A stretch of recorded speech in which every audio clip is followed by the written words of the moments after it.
Hello, everyone. Oh, hi, guys. It's your girl Jay, and I'm with Jazz. yes, and welcome, guys, to a special Tuesday episode of the number one K-pop podcast in the galaxy, the Sleepy Idol. Um, Thank you guys all for coming out tonight. Going to a bar on a Tuesday night. I mean, I'm not here to judge, but hey, check yourself out. No, just kidding. How are you Wow. doing? It's not been that long, but 2 days off, I guess, because it would have been on Thursday. But how are you doing, Jazz? In chat, how are you guys? Meh. That's all. Honestly, same. I will say, um, we met a friend, or we came in. Well, we found a friend, a new person who likes K-pop. Oh, yeah. I was like, who? I was like trying You to found say a friend. you're like, I hate him. But we met someone. I'm just kidding. We met a friend who likes K-pop, and we were surprised because we were like asking him, what is he into? And he didn't name a Blackpink. He didn't name a BTS. He said IU. He said Yeah. IU through the night, and the Palette album was what he like really liked, which was really shocking. Yeah, that was interesting. As a person who, like, I was just like, you came into K-pop and you somehow went straight to IU. Like, that's Yeah, interesting. yeah. So chalk one up for IU, guys. She still got it. Um, but yes, everyone, thank you for being flexible this week because I had something on Thursday, so I couldn't do it on Thursday. And thank you to you, Jazz, as well. Today will be a very interesting episode, or an interesting chat, I guess. We have some interesting topics. I did want to say before we get started into the topics that I have listed, you sent me an article about the most recent update of the Lucas saga, the one about the kitten. Yeah. Yeah. Oh. Can you just like, I don't know, do a quick Wait, wait, like I don't even think I read it because I was like, this is like, what is happening? so if you No, because the headline was like, guys I don't even want to dive into this. I was like, I don't, my brain, it was honestly, enough. I think I read like this much of the article and I was just like, what is this? Like I was really, really like, so if you guys don't know, last week we talked a bit about how Lucas has recently been getting exposed by ex-girlfriends for his poor behavior and treatment of them, and basically he's out here scamming, and he's a messy bee that lives for the drama, right? But it's kind of been escalating because we're getting more articles, more crazy stuff.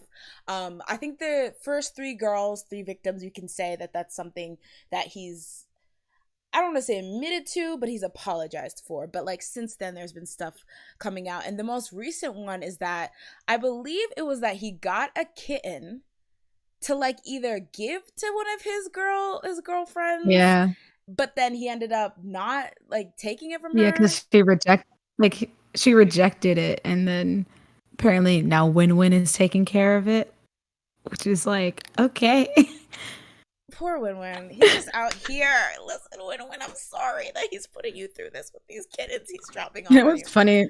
It would be funny if like Lucas was just like, Win-Win, I got you a cat. And that's how he's like, wait a minute. You didn't get this cat from me. I just read an article.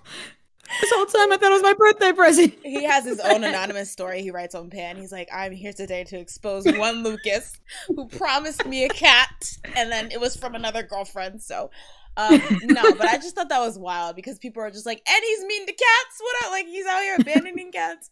But yeah, I haven't kept up with the saga as much. I'll probably look into it and we'll talk about it next week. Any updates that have occurred throughout the past 2 weeks. But yeah, I just thought that was like wild. Like it's like, what doesn't he Yeah. do? Hello. Somebody in chat is talking about a situation with Winter from aespa and some hamsters. I think I What? saw somebody talk. Let me look it up real quick. I think I saw somebody talking about that in the chat last week, but we ran out of time. But this isn't something that I actually saw though. Winter, because what? Like she's like abusing this hamster. She's not It's feeding. all hamsters? How many hamsters she got? this is kind of wild. Here, let me pull it up because yeah, I definitely did not see this. Something I missed. Oh wait, it's pretty recent, or maybe somebody just posted about it. All right, let's see. aespa's This winter seems like over the top. Sorry. under fire for allegedly mistreating hamsters. aespa's winter, and this is coming from all Kpop, is under fire for allegedly mistreating hamsters. On October 31st, Winter opened up about her experience with her pet hamster on the Bubble service, which allows celebrities and their fans to communicate.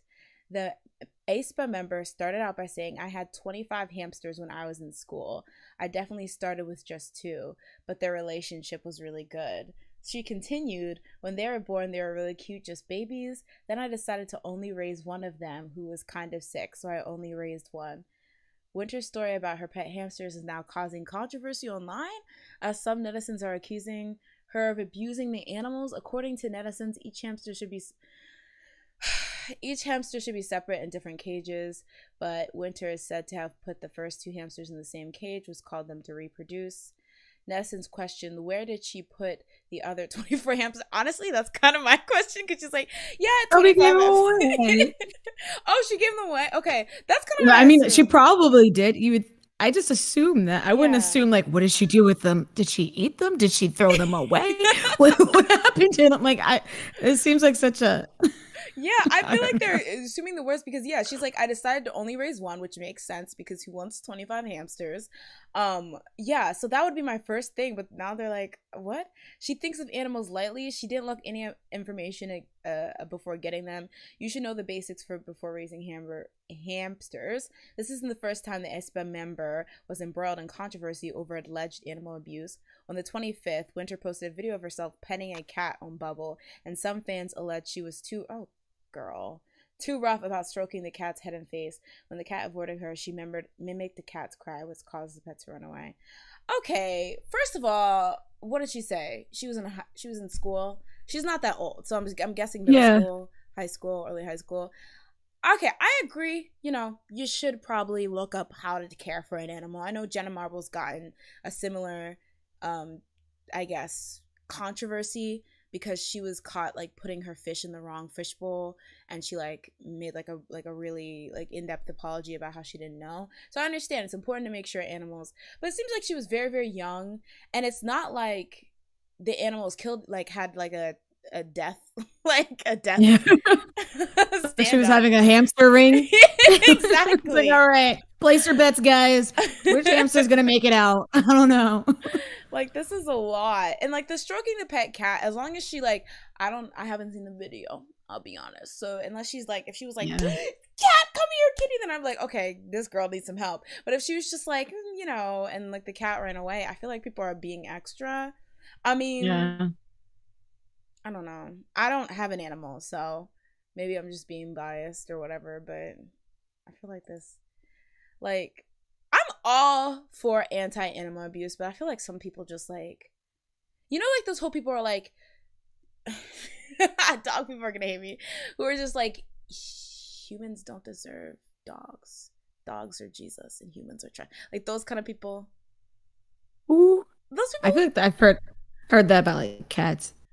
I hear that about dogs. Like cat people are just like, I love my cat. Like cat ladies, I feel like it's like a thing. But the dog people I meet are so intense.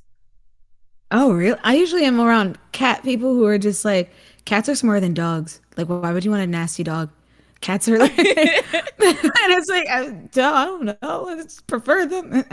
But I guess, I don't know. It's probably just pet people in general. Yeah, maybe. I don't know. Maybe I'm being biased, but I don't know. I always feel like dog people. I've never heard of a person say dogs are yeah, like it's like dogs, humans don't deserve the love. Well, to be fair, it's like this whole thing that dogs are very loving and they like give love very unconditionally. Oh, like in that type of way. Yeah, so it's like you don't deserve the love this dog gives you.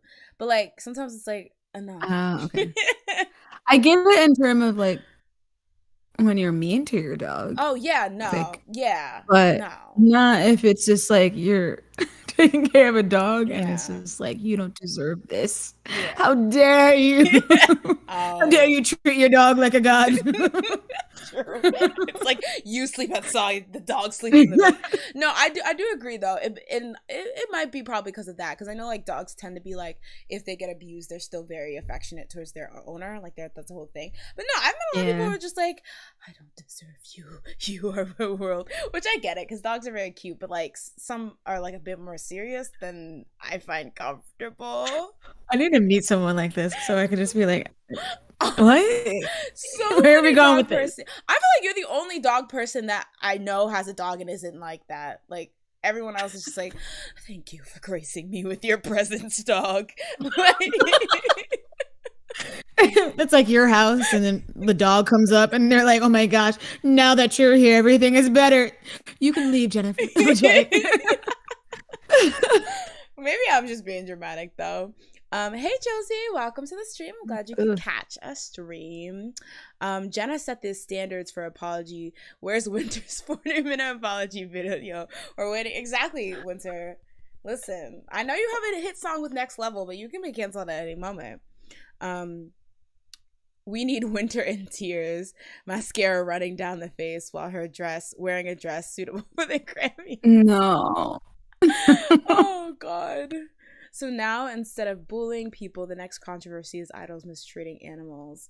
It's just because that's such an easy target too, because it's like people are very sensitive about animals, and animal abuse is a thing. But I feel like she doesn't deserve to go over the top. Yeah. And there's not a lot of information that she gave. It's kind of very vague. She was just like, I like hamsters. And she could have been exaggerating for all you know. She could be like, I had a whole bunch of hamsters. But it could have been like, she just picked a number, but it was just like she actually only had 3. Yeah. Like, and this is why nobody wants, like, I feel like a lot of idols just don't even want to do anything, because, like, people will, like, wasn't it Xiumin that, like, had said something about, like, not even like he don't even be talking anymore because his stuff gets misconstrued. I feel like it was Xiumin. Xiumin, didn't he say something like that? Did he say that? He might have, because he is a king. But I don't know. Maybe he did. Hold up. What did he?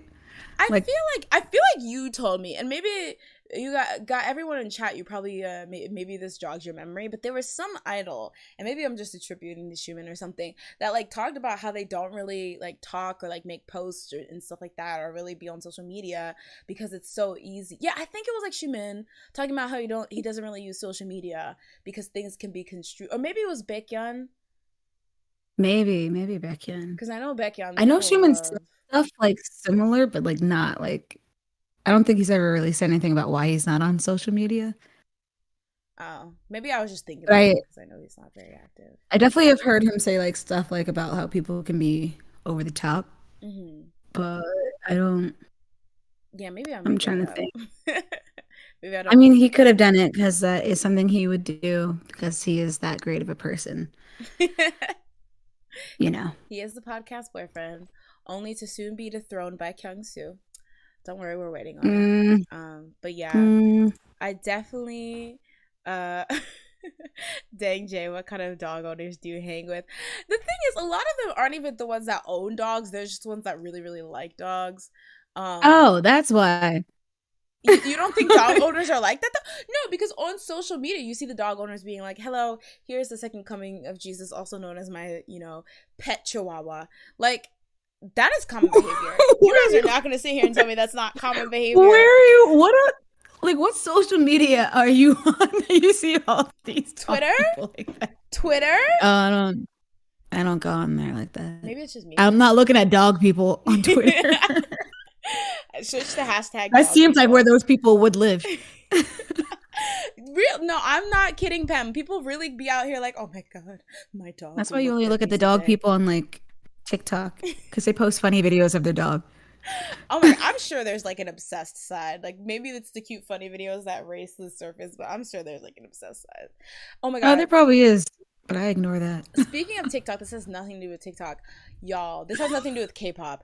I watched like the first half of that new He's All That movie with Addison Rae, right? Tell me why. No, you didn't. I did. I don't know. I was bored. I needed something in the background while I cleaned my room. Tell me why that's the worst thing I ever watched in my life. You should have known when you saw the title and who is in it and like what the heck is this? But Why are we redoing something that's already been done? the thing is, I love a good corny teen movie remake. Like, I was like, I know it's just gonna be really corny and campy, and they're gonna fall in love with it, and she's gonna regret it. I didn't even watch the original one, but I like there They was didn't. points where I literally just cringed, like cringed, and I'm like, I know it's not for my ancient artifact ass, but like, still, who don't do teenagers like this? They don't like this.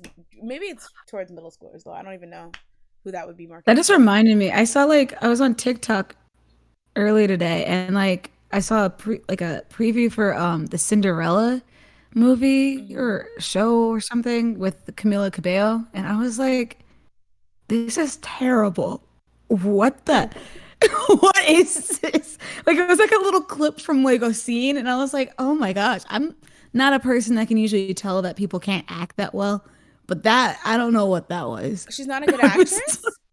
it just the whole scene just seemed very weird. I was like, what is happening? It looked like she was talking to the camera, but I'm not sure if she was supposed to be speaking to the camera or if she was looking at a mirror. It was very, the scene just was weird to me. So it was just, and then apparently it's a musical. So then there Ah. was a clip of her singing, and I was like, okay, like, what is this? Shut it down. Yeah, how I don't know how you can make Cinderella bad. Like it's just such a like basic tried and true story. Oh, that sucks if Yeah. it's bad. Oh, wow. So that's our pop culture segment. um let's get Oh wait, let me read some comments real quick. You were expecting it to be good. She's a white girl who got a movie deal for being pretty with a mediocre dance skills. The thing is, though, No. there's mediocrity that's still good. Like that's the thing. There's plenty of mediocrity that I still enjoy. Like there, Yeah. I mean, I can't think of it right now, but I love mediocre. All those, the kissing booth, the kissing toes, the kissing. No, you don't like that. Okay, I don't like that, but Oh yeah, you tried to get me to watch it. Never mind. oh, I I do still. like it. It's kind of hard because it's like there's like this thing where I'll watch something and I like Too Hot to Handle. Those reality shows, Oh yeah, that's true. Yeah. objectively trash, but I still get my Yeah, yeah. life. So there, I feel like Like there's a Flavor of Love, yeah, exactly, Bad objectively Girls trash. Club. Oh, I used to love Not that. even a like Trash. yes, yeah. Okay. I'm not that. I haven't gotten there yet, Jazz. You're gonna have to ride the Bad You Girls watching Too Hot to Handle? You're already there. You're gonna have to ride the Bad Girls Club by It's the yourself. same thing minus the fighting, I guess. Not the kid. Did I say the kissing toes? The kissing booth. I'm just messy. But yeah, the thing is, like if I don't like it, but I was entertained because it was like a lot of clownery. I'll say okay, you did what you needed to do. But even that was just like. I don't know. I mean, I still watched it, so maybe I did secretly like it, but I was just like screaming at how corny it was. Like, oh, Mm. there's this one scene where she's like, because she plays this girl and she lives in a rich like town in LA, but she's secretly poor or whatever, so she tries to keep up appearances. But at this one point, like her friend has like a pool party, and so it's like a karaoke pool party. So like everyone goes up on this big stage, you can sing a song. And so what happens is she goes up and she's singing Teenage Dream by Katy Perry, right? And so while she's singing it, you know, she's like, I can be your teenage dream. She's like, it wasn't even TikTok dances. She was doing some type of, I don't know, cheerleading moves. All right, or whatever. And so her ex-boyfriend who cheated on her comes like, you know, he's in the crowd and she spots him and she's like, I can be your teenage dream because you're and she freezes up. And so the new guy that she's making over, he sees and he's like, no, no. And he runs up and he's like, I can be your teenage. And they like sing it together. And I'm like, oh, oh, oh. Ah, I grew a shell and I just hid in it because I was like, this is so corny. Oh my God. I would have been like, Oh, boo, God. get off the stage.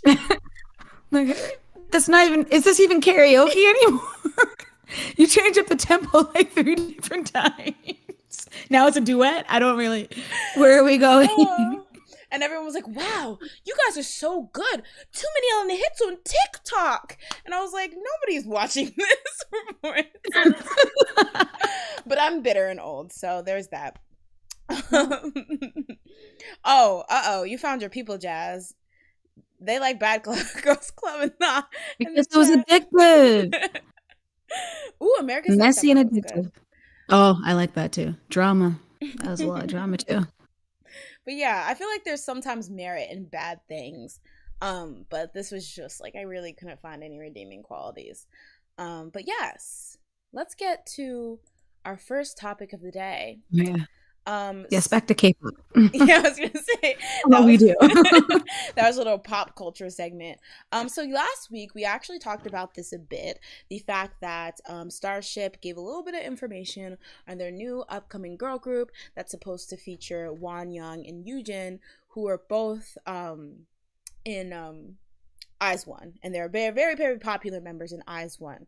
Well, apparently there's a rumor going around that Lamy, former SM rookie, I would even say SM rookie ace, because I remember hearing about this girl like from a very long time ago, even before we started getting like the Mickey Mouse House Club SM thing. Hearing about her, a lot of people were calling her the next Yuna. You know, a lot of people were saying she has a bright future. But you know, all of a sudden, when that weird mass exodus of all those female SM rookies happen, she left with them. And so we haven't really heard about her for a while, but there's been some rumors that she's going to join this new SM group. So real quick, I'm going to pull some excerpts from the article that we got, or I found on Korea Boo. So basically it says that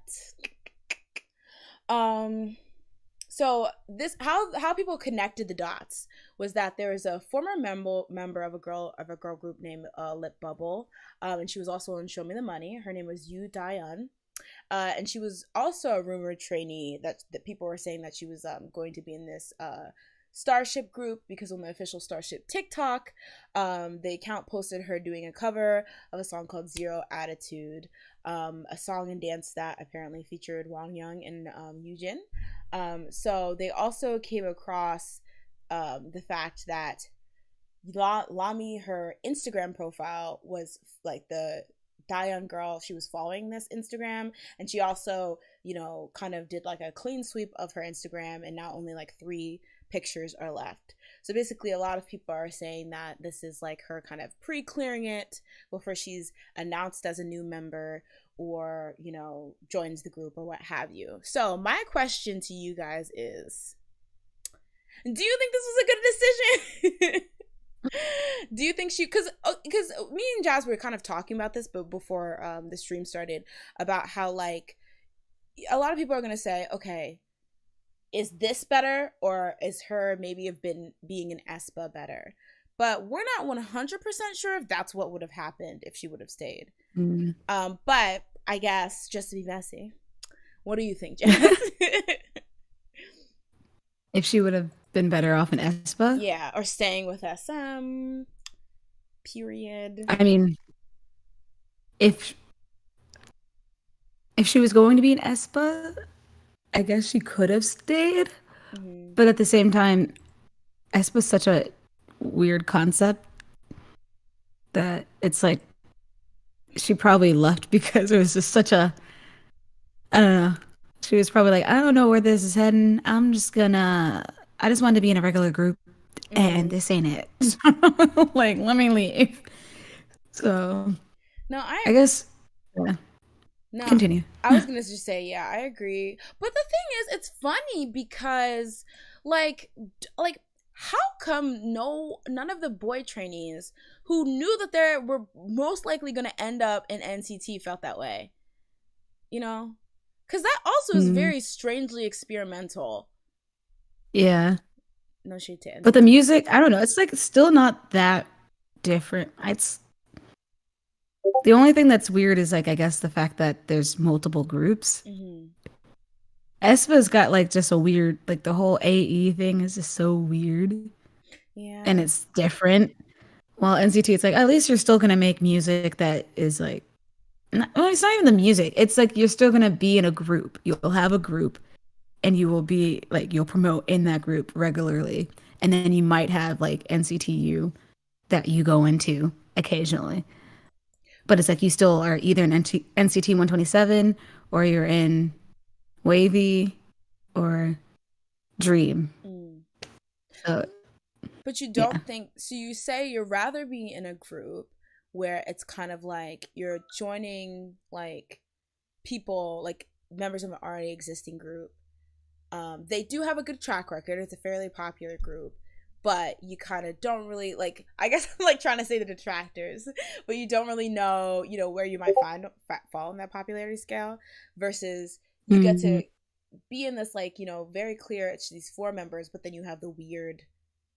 You have your AI technology. Like you think you find the NCT more appealing than the. Yeah, and I think it was also just the fact that NCT was brand new, so it's like not like you're joining a brand new group or something. Like not a brand new, an already established group. Mm-hmm. You are part of that line of people. So it's like you're starting the group, so it's like whatever. You have Mm. nothing to lose. Where it's like I guess like newer trainees are probably like kind of iffy about joining NCT. Mm-hmm. But like in the beginning, I feel like nobody was probably like, oh, I don't know about that because it's like you have a group, you're gonna get a group, so That's it's like true. it's fine. Yeah, that's Yeah, true. I didn't even think about the fact that it was newer when they were joining. I'm gonna jump into the group. I mean the chat. Paula says we still don't know if it is a good thing to be an ESPA. Too early to tell. We talked about that too because I feel like this was like what we kind of saw when ITZY was getting well received. People automatically were like, "See what you could have had it all," to like Somi. But it's like, okay, ESPA. Next Level is a huge hit. Like that song is doing better than a lot of what their senior groups, like senior SM groups did. I think it's one of the most popular songs to come out of SM this year. But it's one song, you know. yeah, I mean, it's not as likely, I feel like, to be a one-hit wonder as a big three group. Like I feel like once you find your footing, people are more willing to support you, but we're kind of not sure. And then yeah. we haven't even seen what this group even has to offer at all. So that's a great point. Andy says it will be interesting to see these two upcoming groups with produced members potentially go head to head. That's another thing. Yeah. I feel like the comparison, the rivalry is so ripe for the picking. Um Yeah.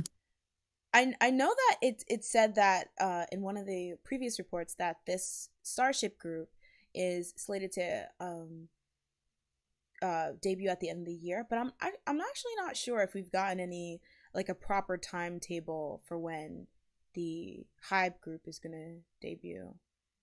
Oh, Mm, more for comparing it to Hybe, but I guess aespa already debuted. But I guess yeah, yeah. aespa in this group, yeah, that's true. Let's see. I guess maybe she didn't fit the concept that aespa was going for. Of course, we Yeah, it could didn't. be. Yeah, I guess yeah. And I actually like the fact taking agency, like a trainee taking agency and being like, you know, maybe I've trained for a long time, maybe this is my dream, but I don't want it to happen like this. So, yeah, this is a great opportunity, one of the biggest companies you can get in. A lot of people are priming me to be like the face or like the ace of the group, but I don't want to do this, so I'm leaving. Like I think that's really cool, Yeah. especially since she's so young. Next Level broke G's Melon record for longest stay on the chart.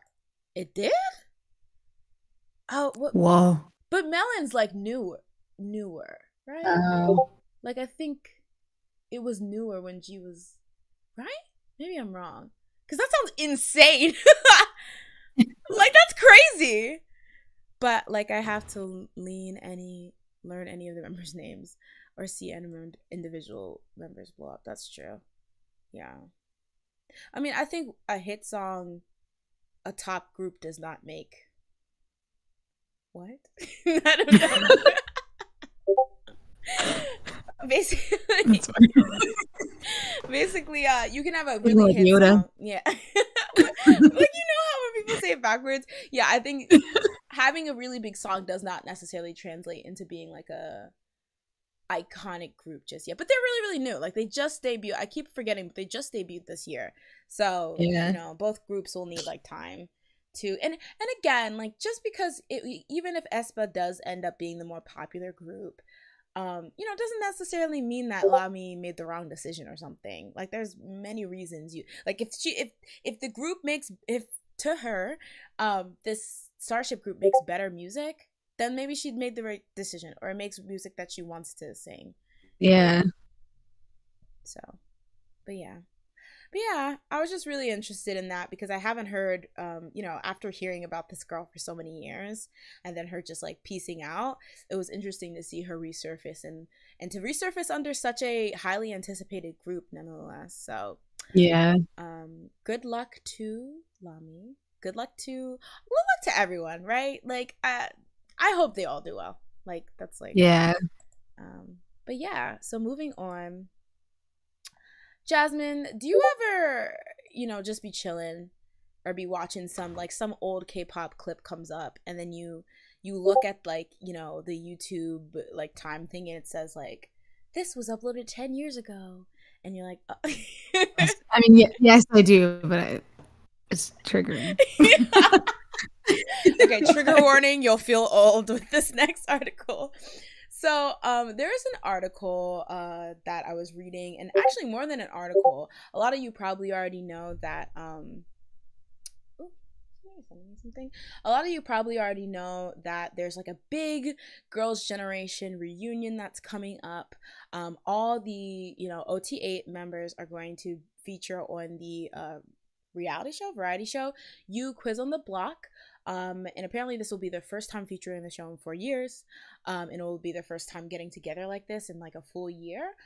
So it's kind of to celebrate their like 15th anniversary, and it's like 15th, 14th, 15th. 14th anniversary, and it's really, really highly anticipated. So a preview was recently released. It's supposed to come out on September 1st, so tomorrow. But a preview was recently released, and on it kind of had Yuna kind of talking a bit about like the history and things of Girls' Generation. So in particular, what's kind of making headlines is that in the preview, Yuna shared that she was able to realize that a lot of time had passed because she reads comments online from teenagers who don't really know who SNSD is.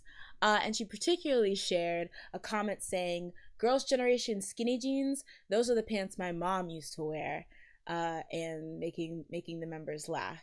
So I just thought it was funny because like the idea that people don't know who SNSD is a bit scary for my old self. But I thought it'd be fun to take the time and kind of share moments you've had or thoughts you've had about being like an older K-pop fan. I know many of you guys in the chat have been K-pop fans for a while, and sometimes, the new generation is ignorant of things that you think is super, super important. So I don't know, Jazz, it looked like you had something you wanted to share. I feel like it's not something that's annoying. I mean, of the person who says it. Mm-hmm. I just remember that I was talking to one of our friends, Evan, like, and before I knew that he liked Luna, we were talking about K-pop, and he's like, yeah, like I'm getting into it. And then he was like, yeah, I really like Luna. And when he said Luna, I thought immediately of FX Luna. So I was sitting there like, wait, you know who Luna is? Like, wow, I didn't know. And so like, I feel like I got excited because I wasn't really into Luna. I think that was like before they actually really debuted as a full group. And it was just like all those those subgroups, I guess. And so like I didn't really pay attention to like what they were doing. So like when he was saying, I was getting excited because I'm thinking Luna FX, and then he's like, oh, he got excited because he thought I was talking about Luna the group. And it was just like, oh, wait a minute. Oh, you're talking about a group. Oh gosh. And then me being awkward, I just didn't say anything and just was like, yeah, that's what I meant. Is a group. Yeah, I totally know these members.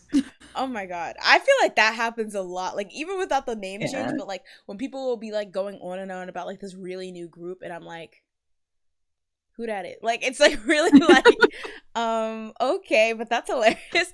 And honestly, I do the same thing too. Like when I'm talking, I feel like I talk about FX Luna more than I talk about Luna, which I guess is like kind of strange. But like, yeah, definitely like I assume the first thing I would assume when somebody says Luna is definitely the FX Luna. So that's really, really hilarious. Yeah. That's funny. You're like, yeah, sure. Like, oh no, I've dug myself into a hole. I can't get out. Oh, Adeze says, wait, skinny jeans are old now. There was a whole debacle about how like Gen Z doesn't think that skinny jeans are cool or whatever, and like having more loose fitting jeans is now the trend. Um, I agree with it, but I've yeah. always agreed with it. But I had to get into, the trend of wearing skinny jeans, and now I only have skinny jeans. So Yeah, because it's like you get you like a lot of people are just like, if you don't like a trend, just don't wear it. Nobody's forcing you. And I'm like, aren't they though? Because I feel like at some point, like every like jean you can get is skinny. Like unless you go to yep, like a really expensive like dedicated jean store, like a Levi or something, or like for yeah. example, like there's a point in time where like you could not get a shirt that was not cropped. It was like almost Oh impossible. my gosh, yeah, that's so true. Like it's It's so like annoying. not everyone wants to show the midriff. So it's like sometimes you're Yeah, really forced. But I still like skinny jeans because of the pandemic. I haven't really worn jeans in a really long time in general. I usually wear like yeah. strip. But I do agree that like it's so weird that we just gave up on any other leg silhouette than the skinny jean for a while because there's a lot of cute looking ones.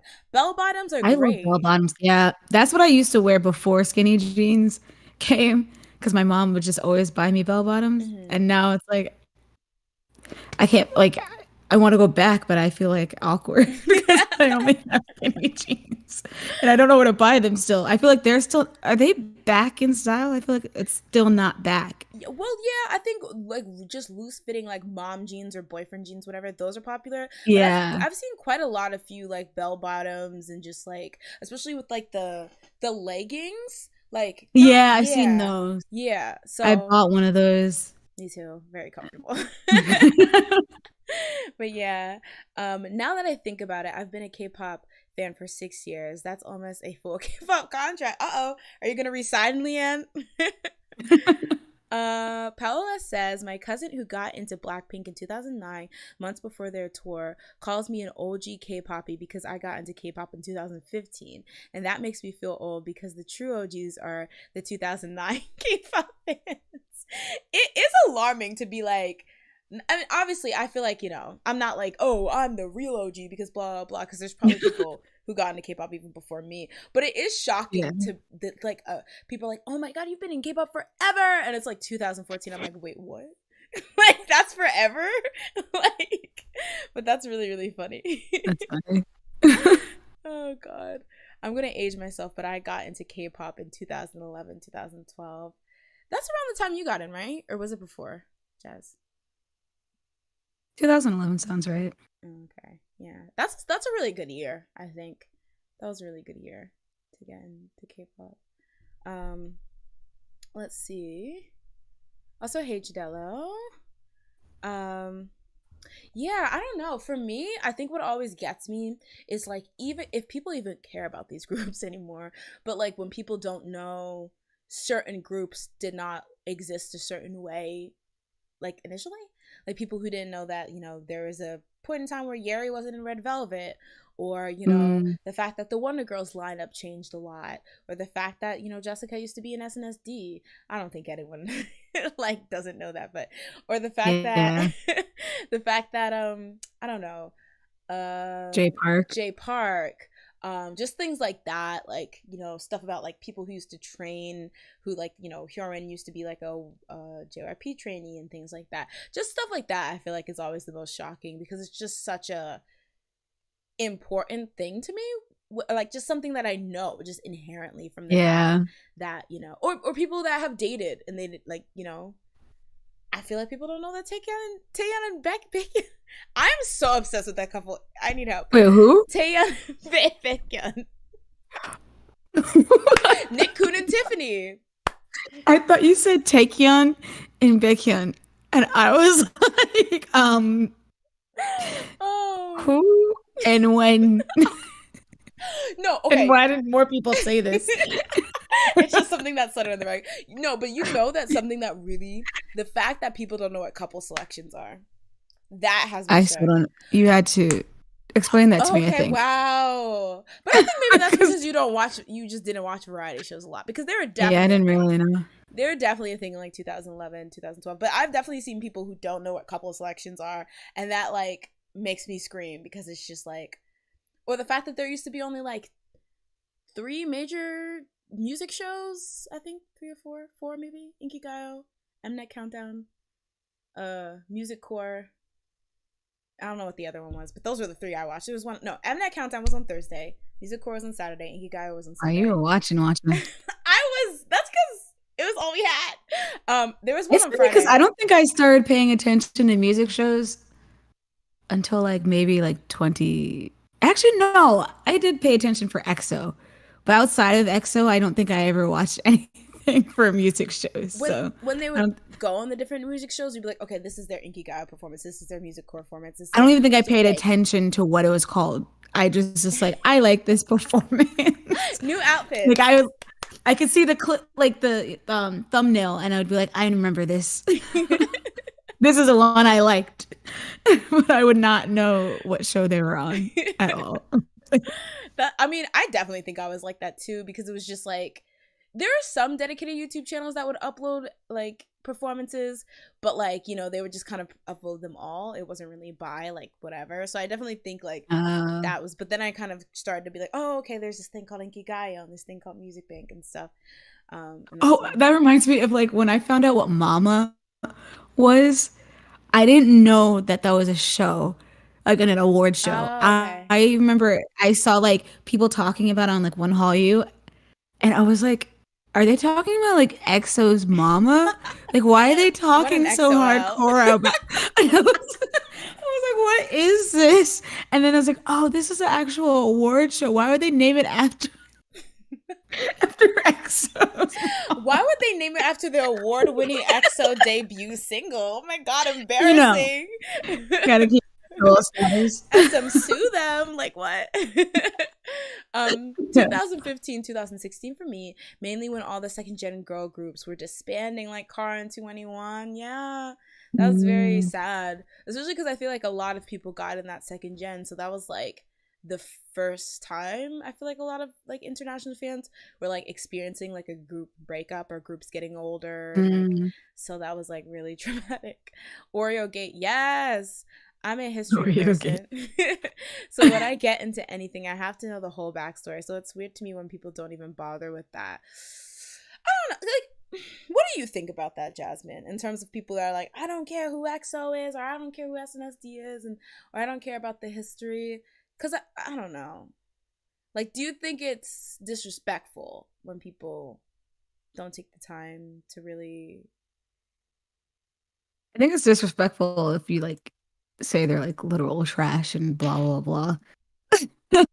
Like it's like saying like the Beatles are trash. Like you can not like their music, but like to be like they're trash. It's like they're like pioneers. I feel like they were like one of the biggest boy bands like back then. So it's like that's just weird to be like, well, they were how really the Beatles like trash like how they're like don't be disrespectful, but like if you don't like their music, it's okay. Yeah, that's definitely where and for me, like I even think I like go further and just like I don't think you have to know. Like it would be good to know, and I definitely think people, the weirdest thing are people who don't take the time to like go back and listen to other artists, but then just make like these outlandish claims for their fave.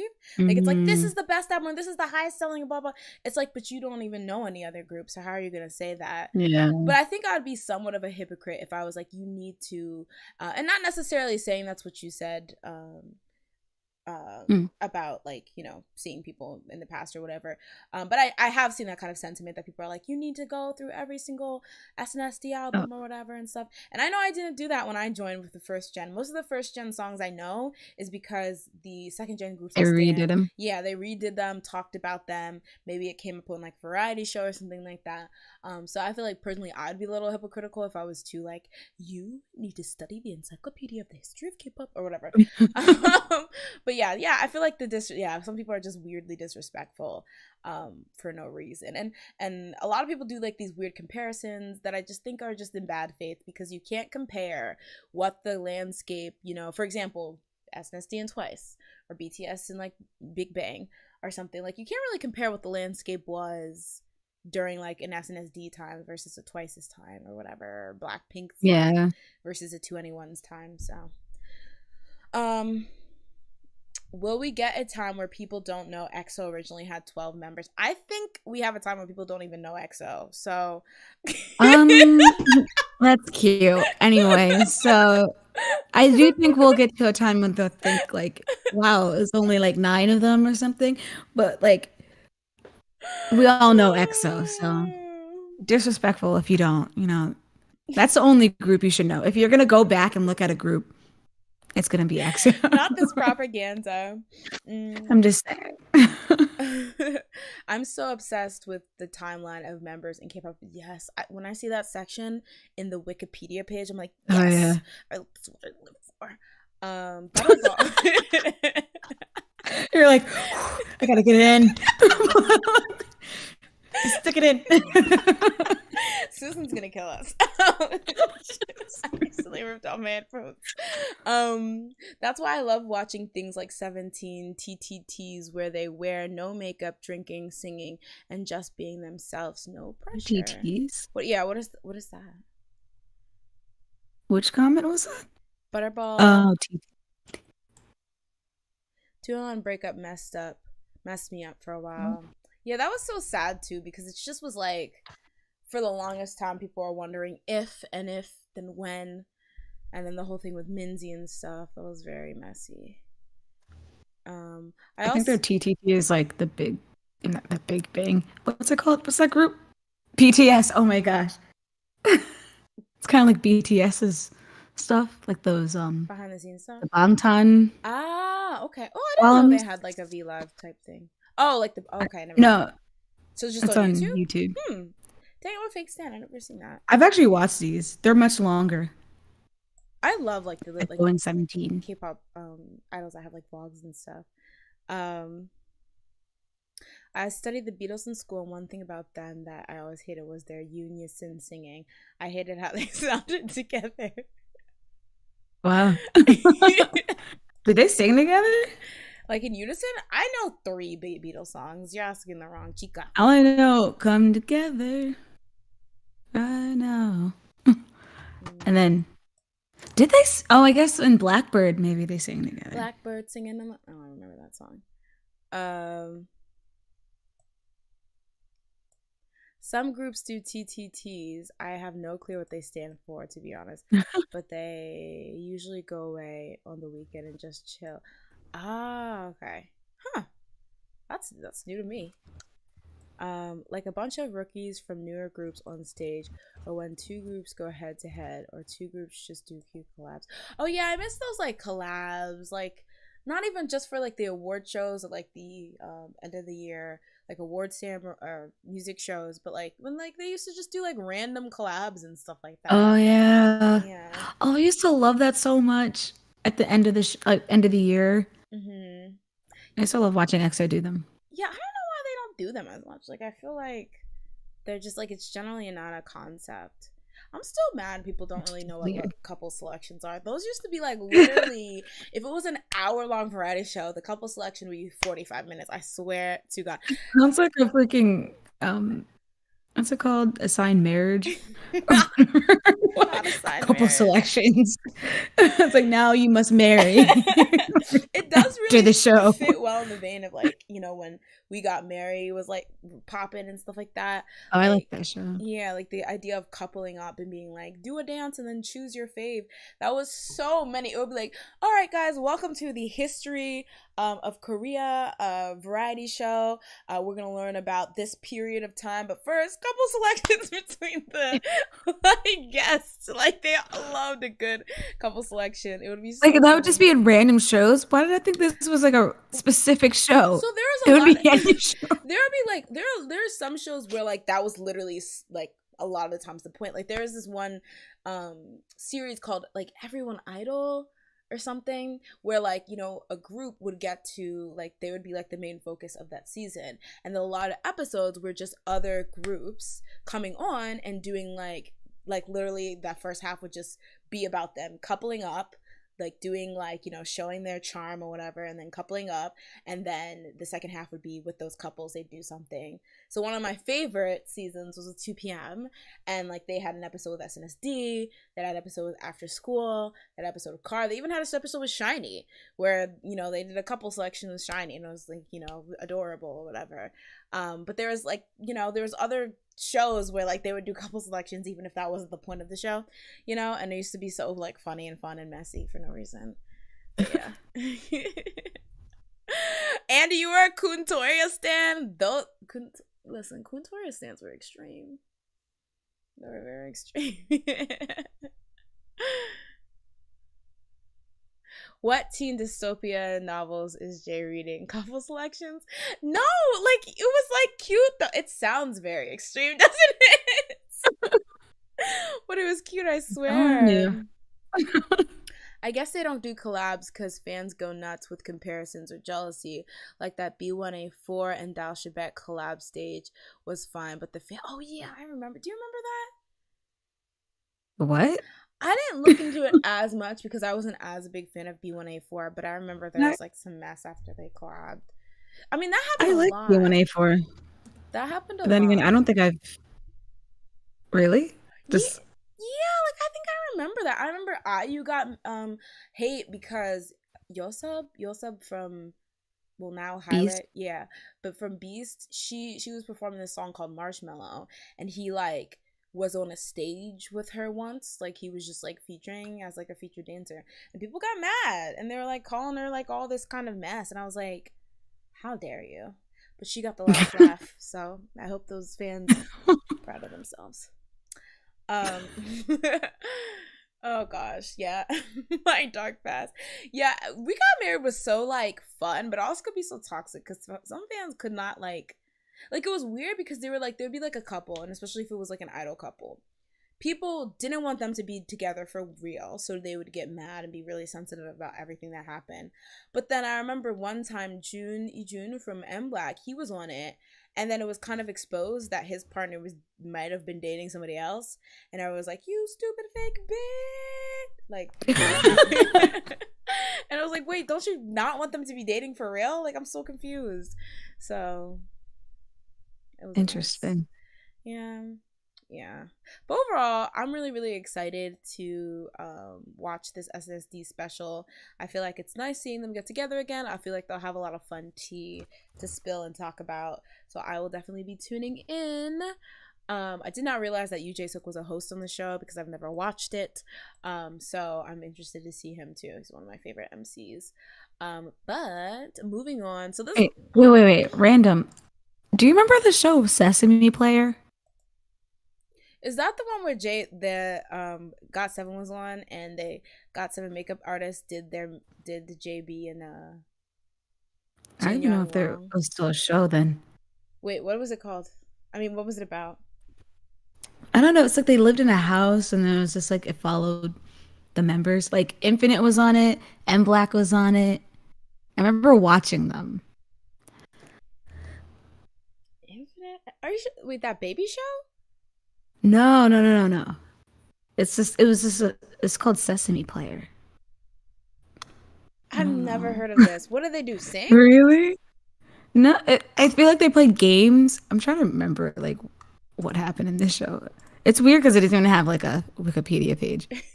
It never existed. He just made it up. No. There's episodes of Infinite on YouTube. There's episodes of Infinite on YouTube. No, just playing. I think was B1A4 might have been in here. Maybe not. I might have just made that up. But Infinite was definitely on it. I've never seen this show. Well, maybe I have. Maybe I've seen like a clip because I was really into M Black during their heyday, so I'm sure I've watched like at least everything they've done once. If anyone knows it in the chat, let us know. Yeah, there's been so many very interesting variety shows in Korea. Me and my sister were talking about one that used to air called Man One Happiness, where I think Man One is $100, maybe $10 or something like that. But it was basically this show where like one idol or one person would go on, but I only watched the idol groups. Like I know Top was on, I think Sohee or Sunmi, one of the Wonder Girls was on. And like basically what you would do is that you would have like a budget of like manwon, which is how much is, somebody could probably tell me the translate, how much is that? But you would have that much money and you would have to make it last, I guess, a couple weeks or like a week or something, the whole show. Oh. So they had to like survive off of that, and then they could like do like little challenges that would allow people to like give them food and things like that. And then I think they would get like one snack that they could just eat or whatever. But it was like kind of crazy because it was like what like they're so busy and probably so stressed, and now they have to survive off of that like amount of money. But like there's a lot of interesting ones back in the day. But yeah, time to be messy, guys. So I wanted to save this last topic for the last topic because I figured that it would probably be like a very extensive discussion. And that topic is the fact that on a recent interview with Billboard, BTS they were the cover of the most recent issue of Billboard, and they were interviewed along with that cover. And so there's a lot of controversy surrounding a question they were asked that was basically directly asking their opinion on accusations that their fans manipulate the charts to get them number one on Billboard. So if you guys don't know, even before this whole situation where they were like directly asked by Billboard or for this Billboard article, there's been a lot of speculation and criticism as to how BTS gets their number ones on the Billboard Hot 100 specifically. So I'll just read directly from the excerpt. The thing is, there's a lot here, and I don't know if I should read all of it because at some point it's just like I'm literally just reading. But if I need to go back and like fill in some holes, then I'll go. So essentially this writer, they kind of talked about before they actually wrote about like what RM, because they asked BTS, but RM answered, and then the president of Big Hit Labels, Hybe, yeah, Big Hit Music, Hybe, Big Hit Music also answered. So essentially in the article it says through above board means, ARMY have long exploited loopholes in the music chart rules, including those of Billboard, to propel BTS's singles performance. Billboard's rules, for example, allow people to buy a certain number of versions of the song of albums or albums per week, and any sales per version exceeding that cap do not contribute to the artist's weekly sales totals or chart placement. For a K-pop group like BTS that typically releases multiple versions of a particular single, including both digital and physical, that can add up to multiple sales per consumer. Butter, for instance, had 6 digital versions plus 2 physical singles. On Twitter, where BTS has over 38 million followers, fans acting on behalf of ARMY will call out for assistance in pushing certain singles on days when they can have the most effect on chart performance. So it mentions, so while other singles on the Hot 100 typically rely on streaming for the majority of their weighted points, followed by airplay then sales, the chart-topping performance of BTS Butter in July, for example, was propelled mostly by sales, the bulk of which flowed directly through BTS's own web store, say sources familiar with the matter. That web store, those sources say, do not recognize prior purchases or limits on how many copies a fan could buy, unlike iTunes, who notes when somebody already owns a copy. So it then goes on to say, on the July 24th chart, Permission to Dance debuted at number 1 with 140,000 total sales, according to MRC data, with Butter falling 6 spots to number 7 and Olivia Rodrigo's Good For You holding at number 2. But then something highly unusual happened. The next week, Butter returned to number 1, leapfrogging Rodrigo and others, and switched places with Permission, which had slipped to number 7. So that was kind of more of a comment on the fact that it's like, when Butter was going strong at number 1, but then when another BTS song came in the mix, butter dropped significantly while that one was like pushed up, and then it kind of switched when I guess they decided to go back to promoting butter. The article goes on. Rodrigo's fans claim that it wasn't a coincidence. And then it kind of has some quotes from people on Twitter, noting the rehearsal, saying that it's zero general public support, and in like that a real smash hit would be sustained and keep its spot because of general support. Then it goes on to talk about the crowdfunding that ARMY do, to kind of get funds to be able to buy their songs in America to count towards the charts. ARMY's crowdfunding efforts are certainly near legendary at this point, as screen grabs of account balances and bulk purchase receipts on Twitter reviewed by Billboard shows BTS fans use PayPal to pull money from ARMY around the globe and make the purchases that will count towards the US sales. Then it kind of just has quotes from people on Twitter, basically, talking about that. It follows some ARMY organizers then offer to reimburse other fans for purchase. The source of those funds remains unclear, and some BTS fans have expressed concern about revealing more about their methods.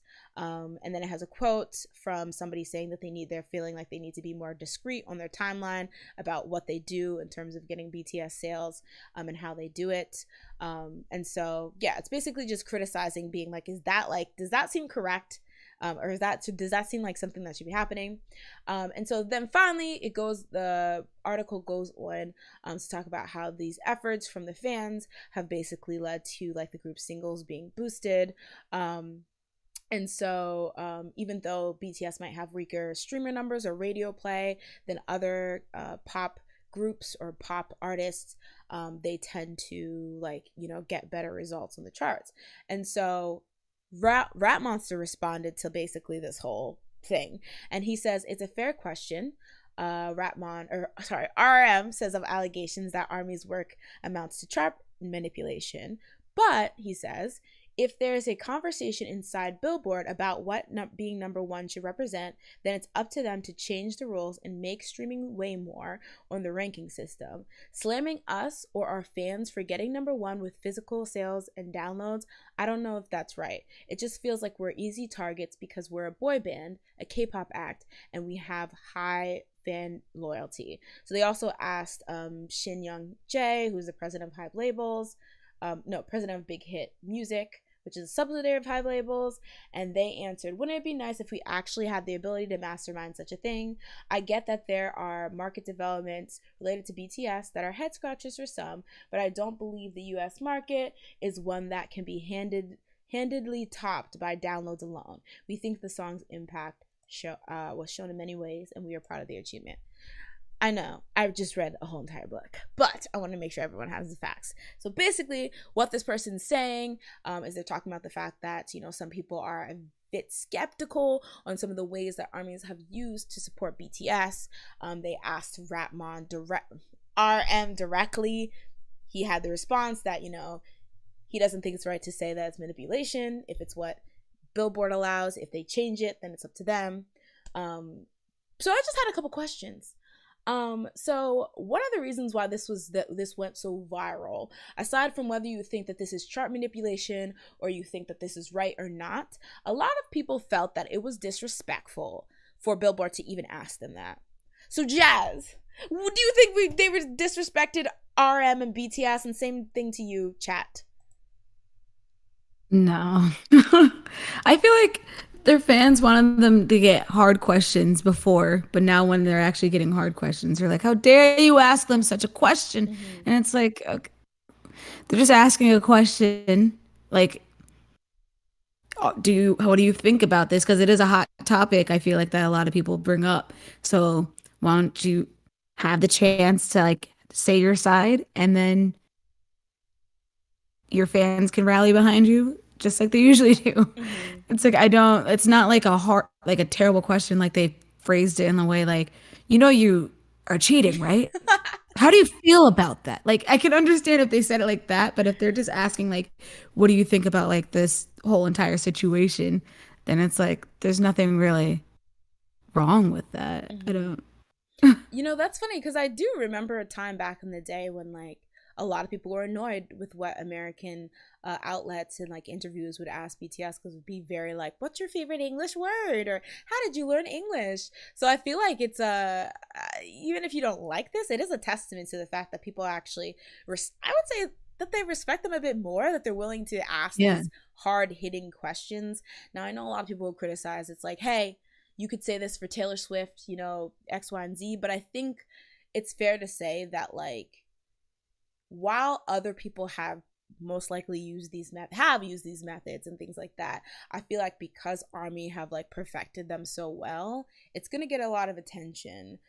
So I can get people's criticism, be like, you've never asked anyone else this, but also it's never been done this perfectly, you know what I mean, and this organized. So I can see why, and I feel like it is like, whether you think it's from haters or people who are genuinely concerned, X, Y, and Z, I do think it is a big topic that comes up with them a lot. So I do think it's interesting that they asked. And if I was a BTS fan, I'd be like, wow, RM answered that so like awesome. Like that was like the best way. Because not to toot my own horn, but I feel like that was always my whole problem. It's like, if Billboard decides this is okay, then it's okay. Like, you can be upset about it and say X, Y, and Z, but if Billboard wants it, it's up to like, you should, if you don't like it, you should be mad at Billboard, not the people playing the game. Like, don't hate the player, hate the game. And I feel like that's pretty much what he said. He was like, well, drag our fans, but like, if they want to make streaming way more, then girl, do it, and then we'll find another way. No, but yeah. So I thought that, and of course, like, the president's gonna say what he's gonna say. I think RM's answer was much more interesting. But I'm gonna jump into chat. The person they quoted, I follow, and she was pissed because her tweet had nothing to do with that and was added to an article without hers. That's why I was kind of hesitant to like actually say names and things like that, because I was kind of curious whether these people were asked or not, because I know there's kind of a very, because like Twitter quotes are so like, it's a public platform, etc., etc. I remember a couple years ago, maybe in like 2018, I took a creative writing, no, a journalism class, and they were talking about like, what is the consensus in terms of like quoting people, or like, you know, putting if you took something from a tweet, putting that in like a bibliography. And I feel like because it's a bit newer, people haven't really found a proper, I'm sure there's something out there, but like, you know, so it's always really weird, because it's like, you know, do you ask? Like, a lot of people will be like, well, they put it on the public platform so you can take it. I think it's better to ask. But even then, sometimes I've shown screen recordings of people's tweets without necessarily asking them, when we're just going through Twitter and stuff like that. So it's always kind of up in the air. But I agree, it is like a big publication. They know a lot of people are going to see it.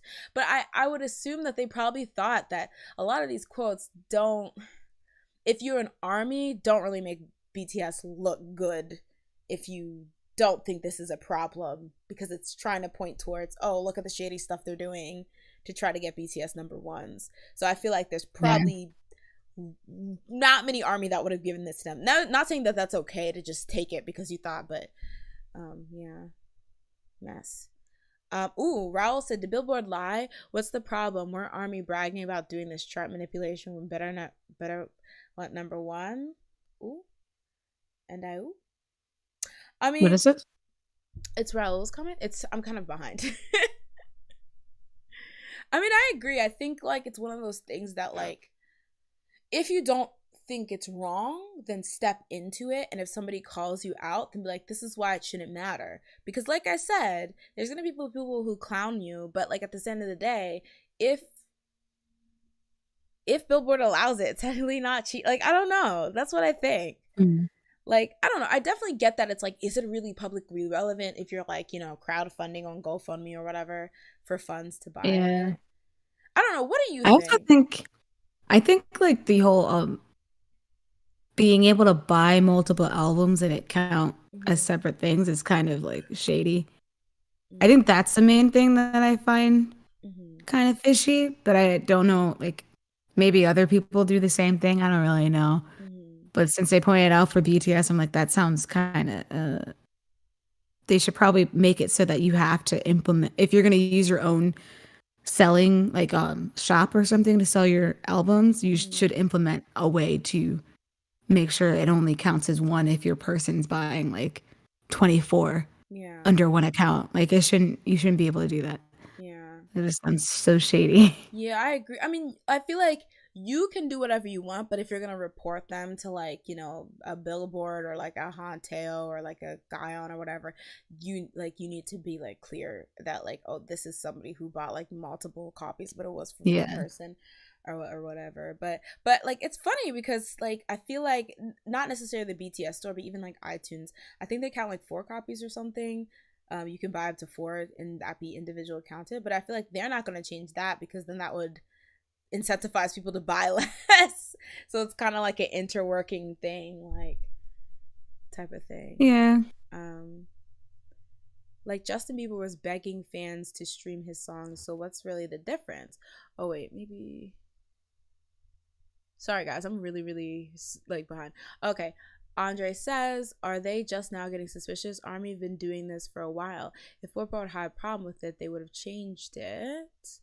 Like Justin Bieber was begging fans to stream his songs, so what's the real difference? Like I'm not mad that they asked BTS a question, but keep that energy for everyone else.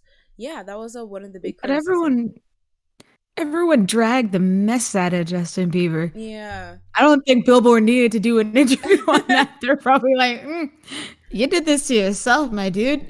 That's like, true. boy. I think it's one of those things, but I definitely think keep the energy for everyone else, and that's why I say to some people who are now mad about this, where's that energy for Super M? Super M do the same thing. They did something different. So the Super M was a bit different because their issue was bundles, right? People bundling music, and again, Super M. I feel like it's really weird because I feel like Super M became the face of the bundle issue, even though they weren't the only people doing it. And similarly, BTS is becoming the face of like fan chart manipulation, even though they're not the only ones doing. So I feel like maybe there's something there to say that why are the K-pop groups getting the flack for it. But I also think there's hypocrisy because there's a lot of people who now are defending BTS who laughed in like Super M's face about them getting clocked for bundles. And the thing I want to say is that aside is that people clocked the bundles, and so Billboard took out the bundles. But the thing is, Billboard's gonna be the one that makes the final decision. So for the people who get angry at it, why are you mad at BTS? Like it's ironic that Billboard is interviewing BTS asking this. Do y'all have a problem with the chart manipulation? Because y'all should be changing it. Like, do you think it's chart manipulation? Because you have the power to change how the thing's counted, make streams way more. Which, by the way, everyone's like, make streams way more would be better. People can manipulate streams. Mass streaming has been a thing forever or whatever. So it's really hard to balance them and stuff like that. And I don't necessarily think people should be penalized for being able to sell a lot, because if it was Adele, people would be like, oh my god, Adele with the like this many physical albums sold, so cool. But then when it like is like a K-pop idol, even though I know there's mass buying, but I'm sure there's people purchasing more than one copy of Adele's album too or whatever. So it's just, I don't know, there's a lot of hypocrisy, a lot of messiness, but I think at the end of the day, the right idea is that if Billboard has a problem with it, if you have a problem with it, talk to Billboard. Don't get mad at the groups. And then if Billboard has a problem with it, don't interview BTS about it. Change your own like internal. I don't think Billboard has a problem with it. I feel like they didn't really seem like they care. I feel like they were just pointing out something that's been said, and then they gave BTS a chance to say their piece, and then now we can move on. Like it's like, this is your chance to say what you want on the matter, because it seems like people keep coming at your neck. So here's your chance to say something. I feel like, well, I guess that is true. That is fair. But I don't know, because I feel like it's not, they probably knew talking about this was very controversial, and they know why, because it seems really shady. But I feel like, I mean, they don't necessarily have to be like, we got your back, BTS. Shut up, haters. But it's like, well, y'all allow this. So you guys probably should reinforce that you're the ones who, decide that this can be a thing. Now, they're not necessarily telling people to make PayPals and stuff like that to recruit money. I feel like that's very something. But like, allowing multiple copies to count, allowing remixes to count, that kind of stuff. It's not on accident, right? Keep the same energy. Everyone My thing just is, do they also like do all these other people have the same mechanisms as K-pop people? so I think That definitely to the point that you would have to keep the same energy? Like I don't, because I don't really know. I don't know how I know American. I know Taylor Swift has done the multiple different versions of an album for sales, and she's also done like, Mm, oh, I'm gonna sound these albums. Um, Remixes definitely have been a thing. Now, right. again, like I feel like the issue and why like a lot of the times BTS and ARMY cause so much alarm is because it's like that to the extreme. Because it's like somebody will maybe do like Little Nas X, obviously the blueprint of too many like remixes or whatever. But doing like a remix with like throwing in a rapper there or adding maybe a couple more like singers or something, that's been very common, and that's always been a tactic to like pump some life into like a older. Usually, it's like an older song that like maybe already came out on an album, but now you want to promote it as a single. So as a way to like Hmm. spice it up, add some pizzazz, people will add like a rapper. So that's definitely like a tactic that has been a thing, but I think it's because it's so extreme, like with Dynamite, for example, with all those like remixes and stuff like that that were coming out like on a bi-weekly basis. People are like, enough or whatever. So it did cause alarm, but like like there's a bunch of ways that you can scam it. Like it's not a coincidence that songs are like 2 minutes now. Like it's not. That irritates my Yeah. soul. So it's like there's different ways, and I think maybe BTS is being, or maybe ARMY are being a bit more shameless, that they're like, this is what we need to do to get the number one, so we're gonna do it. Like we're gonna, push all these loopholes to the limit. But I don't know. I like, even if they weren't being used to extremes, they were being used. And I don't remember really seeing many serious conversations about, like, for example, Little Nas X having eight. Like people were just like, yes, like get the record. They weren't like, but like they were probably bitter You Swiss. weren't talking to me. That's why. Besides Because Jasmine. that was pissing me off. I was like, what the heck? It's not that great of a song. Why? Oh gosh. Um but okay, listen, but like when we call out Taylor, Bieber, Adele, Nicki, eventually wouldn't we have to include BTS sometimes? Yeah, that's true. That's true. Yeah, I think it's just one of those things that a lot of people, like, there's like a lot of whataboutism. Like when one group calls out, like, I mean, when Nicki got called out for like, bundles, she was saying, what about Travis Scott? When like, BTS is getting called about, X, Y, and Z, people are like, what about this? So I feel like a lot of people don't want to just step into, a lot of people for some reason don't want to step into admit that they are tactics used to boost sales. I feel like that annoys me the most. Like it's like, Mm. no, they really just wanted to do, and I mean, I don't mean just BTS, but other people, they're like, no, they just wanted to do this for the fans. Like have like 12 remixes for the fans. Like, they have like 4 copies and like with signatures for the fans, like with Taylor Swift's case or whatever. And it's like, no, they had it for the sales. I mean, they can still love the fans, but Yeah, there's like a money motivating thing behind it. definitely. The next question I wanted to ask is, so I feel like we kind of mixed up, because my main question was, do you think it was wrong to ask BTS this question? I think for the Okay. most part people are like, nah, it's fair game. Do you think ARMY's current methods of buying singles is fair, was my next question, which we got. Why don't you think it's fair, Jazz? The one with like how they can buy multiple and then they buy for people outside the country Mm-hmm. just to count for America. It's just that they need to calm that down. And anybody, like, it's not even just them. If it's other people's fans doing the same Mm-hmm. thing, like Taylor Swift fans, everybody needs to calm down. Like, it's not that serious. Like, if she's popular or they're popular, their numbers will show. Mm-hmm. Just buy your album and move on. Mm-hmm. It's just so weird for you to buy 24 albums do, by yourself. do you think there's a certain whether it be Billboard, BTS, or what, or the like Taylor Swift, the company, or whatever, do you think there's just somebody who should be taking charge in stopping this kind of behavior? Like, do you think it's Billboard needs to be like, hey, only one counts, or the company needs to discourage it, or the artist needs to discourage it? Like, do you think that's necessary, or it's pretty much people need to govern their own self? and how they behave. I think Billboard should definitely put something in place so that things like that can't happen, where it's like they have to reform, like the companies and whatnot. Mm-hmm. I think it starts with them and then the companies have to follow. That's my idea. Yeah. Yeah, I mean, the thing is, it did work with the bundles. When they were like, no bundles, people were like, all right, that we can't, sell, my single with like a pack of Jolly Ranchers anymore. You just have to buy like the single.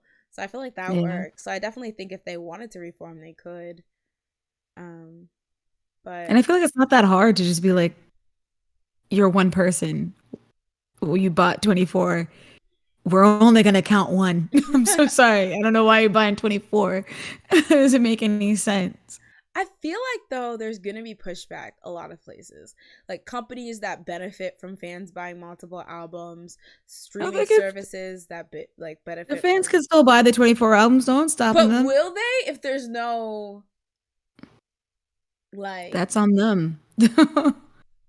I think they will, but maybe not as much. But I Yeah. think they will. Living in a streaming / mass buying age makes me not believe the numbers most of the time. Yeah, that's true. Like that's the thing. I feel like people are making it like this kind of head to head butting between should streaming be more important or should like Mhm. buying be more important? What's a better reflection of blah blah? But like, yeah, you're right. They both can be manipulated. And we've seen both be manipulated firsthand. So it's just like, I can understand where it's like, okay, in this day and age, most people stream their music. Like most general public casual listeners stream their music. But is that who we want to gauge? Is that how we want to gauge it? And are we ignoring the fact that people can mass stream to kind of boost streaming numbers as well? Like it's Mhm. hard. My thing is that it felt endearing seeing Army on the timeline pushing for chart manipulation back in 2017 when they were trying to make it in the US, but now having the same energy feels aggressive. That's interesting. Because it's kind of like now that they're not the underdogs, it seems a lot more messed up than it did back in the day. Like pushing for chart, like they wanted to do chart Well, manipulation. not like just kind of just be like, guys, mass stream, mass do this, mass that, because it was like BTS were genuinely underdogs and they really had to go above and beyond to even get any attention. Oh yeah. But Weird now, to do it now. yeah. Yeah. Y'all remember when DJ Khaled was bundling his albums with drinks? That's wild. So what?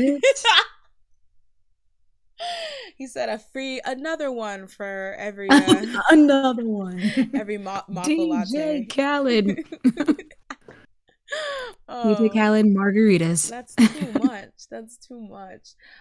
So my next question, kind of bouncing off of that, do you guys think that the Billboard that they need to change? Like, do you think the change that they need to make is to make streaming weighed more heavily than charts? I don't know the exact weight right now, but I know a sale does count more than a stream, like a lot more. But do you think they need to be equal? Do you think like streaming needs to count more? Like, what do you think in terms of like comparing the importance of streaming and the importance of actual buy sales? Like, where do you think that should be at in 2021? I feel like they should do their research. You said do your research. Because that's their job. I'm not doing it. I got my own job. Anyway. But they should do some like, I don't know, like some metrics of like how many people are actually listening to Spotify versus or like listening to streaming services compared to actually buying, and then do their weight based off of that. Because I feel like, I don't know, it just makes more sense to do it that way. And then I also think they should make it so that you can only have like at most 2 remixes, because I'm tired of these 5 remixes. It doesn't make any sense. It's no longer a remix. It's stop. Like, there should be a limit. Just cap it off at 2. The remixes should only count if I think they're good. No, I'm just kidding. Not even that. I'll let it go. Pick your top 2 remixes that you want to count, and then that is it. If you're gonna make 5, and then I guess like also just the thing with the what's it called?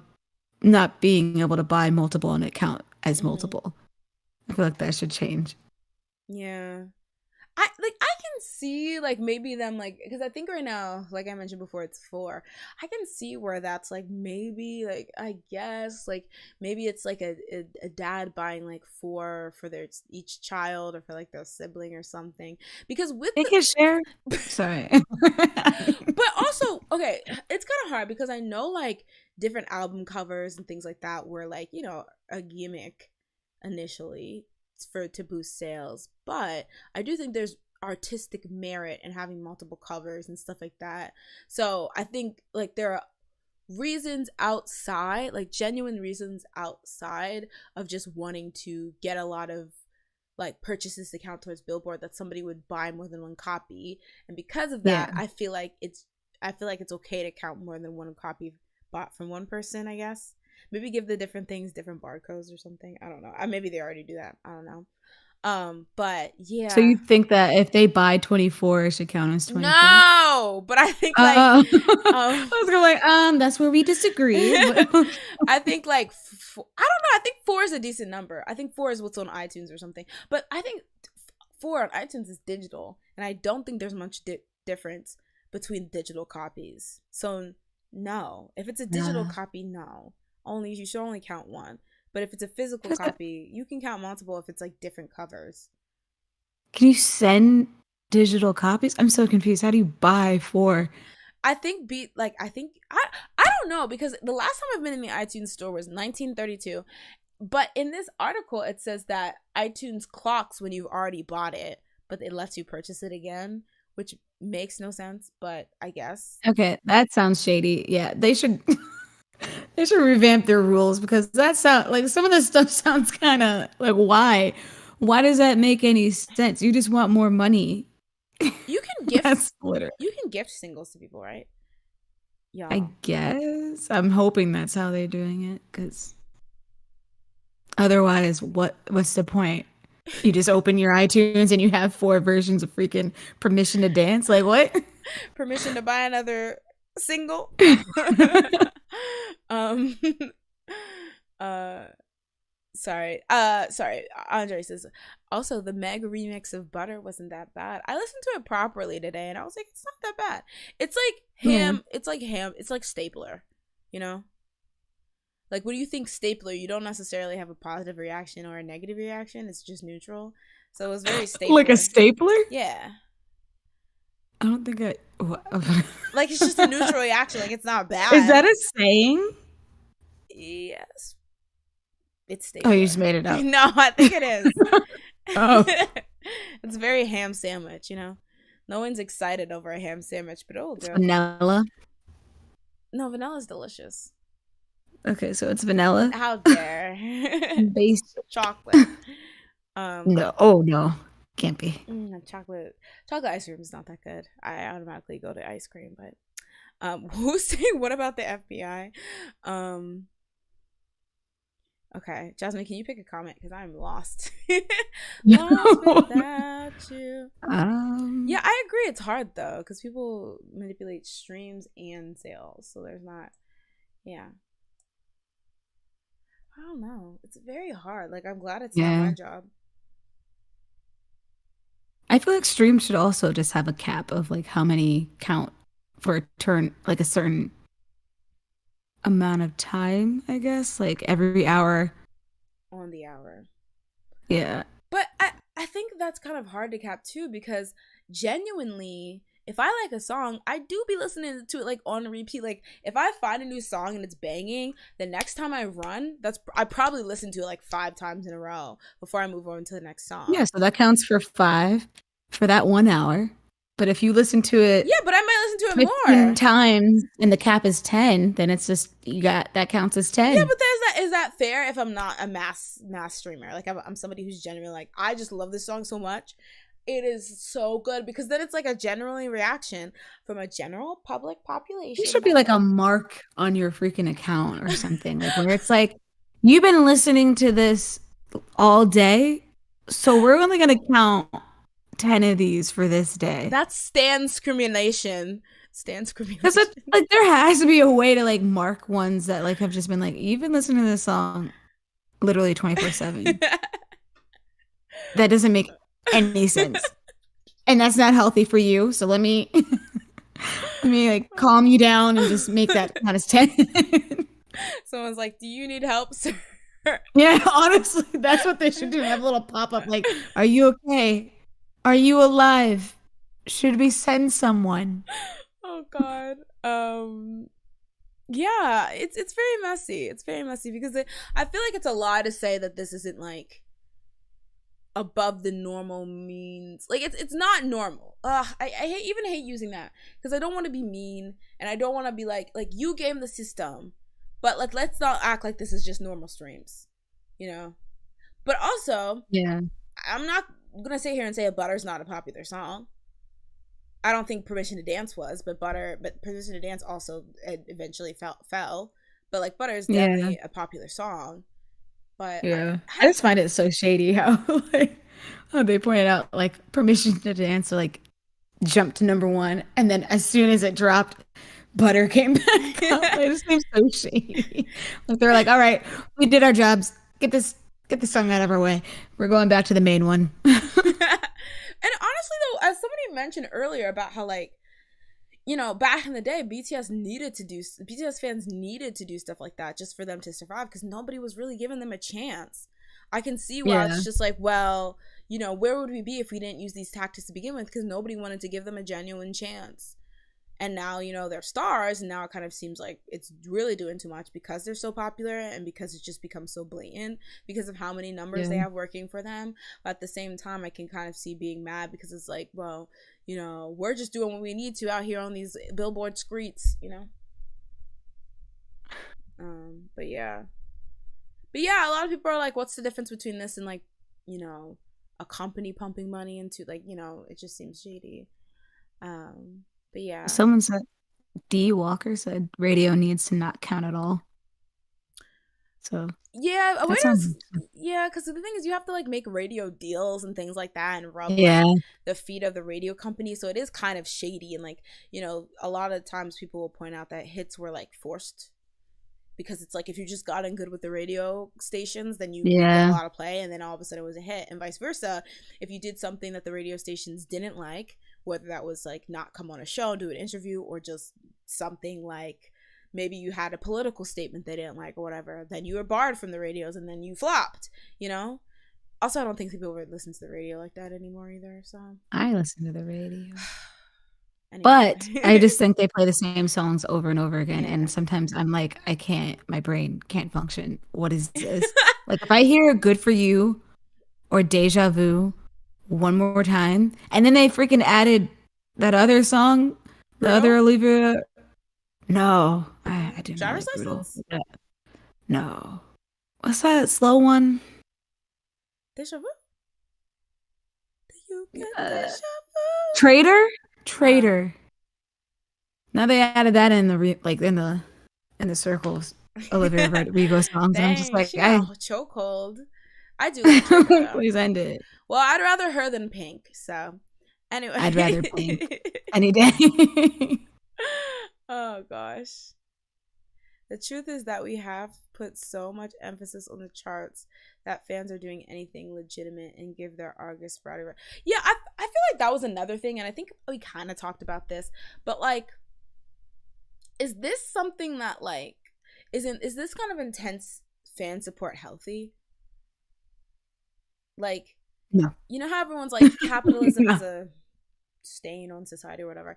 It's like fundraising to buy a single to give money to like a big corporation kind of seems, it doesn't sit messy. Right it doesn't sit right with me because I get it. Well, that's why I'm always like, you know, how people are like fans, you know, that whole culture of like giving fan gifts by fans and fan sites buying gifts for like the idol.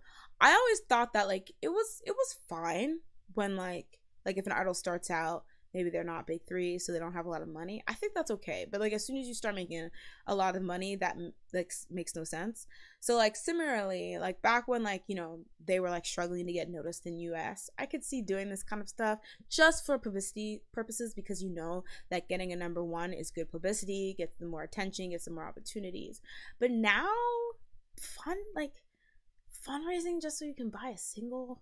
Like I know you can like use your money however you want, but like fundraising for it For a group that's already big. yeah, it just starts to feel kind of icky.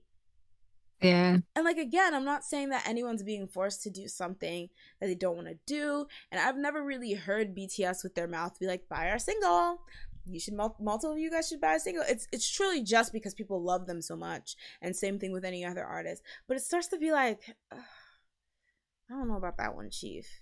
And again, BTS Army, you know, they do a lot of charitable stuff. So you can't like it's not one of those things where it's like you should use it to like a charity, because they do. But it's just like, to buy a single.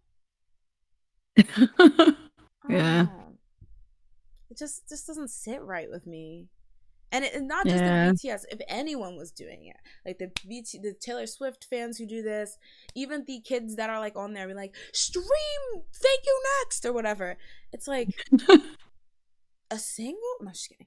But like, it's like let these kids live. Like they let them like. Ariana will be fine if you don't stream the single 5 million times. Quite frankly, she probably already got paid for it. You know, like. Yeah. I don't know. Andre said, "Stop with the pink slander." Just want to say. Sorry, guys. I'm triggered. I used to, when I could only listen to radio, that's all they would play, y'all. You have to understand. The thing is, I think, and that's another thing, like, because BTS is already popular, it is a sticky situation where it's like, yeah, Dynamite was legit a hit in America. Butter was legit a hit in America. But that doesn't also undermine a lot of like the tactics the fans are using. And I feel like it's kind of like a double-edged sword, because it's like, yeah, use these tactics just to, you know, make sure that like everything's in situation. But then a lot of people will use that and act like, well, they wouldn't be anywhere in the top 10 if it wasn't for those chart, you know, when that's not true. But also you can't sit there and be like, a lot of these tactics are kind of like, you know. But again, there's shady stuff all over. Like, it is kind of whataboutism, but I also get the whataboutism with it's like, oh, you guys don't care until, you know, BTS does it or whatever. Like, it's, I don't know. It's a really difficult situation. I'm glad I'm not actually, like, it's not actually my job to come up with a thing. So I don't know, it's stressful. Yeah, it seems very, very stressful. And I just like, again, it's really up to Billboard. So if people who truly have a problem with it, the best thing to do is petition Billboard, like people did with the bundles. And just like those went away, maybe there can be some kind of reform in how they like weigh their streams to sales. Yeah, so any other thoughts on this, Jazz?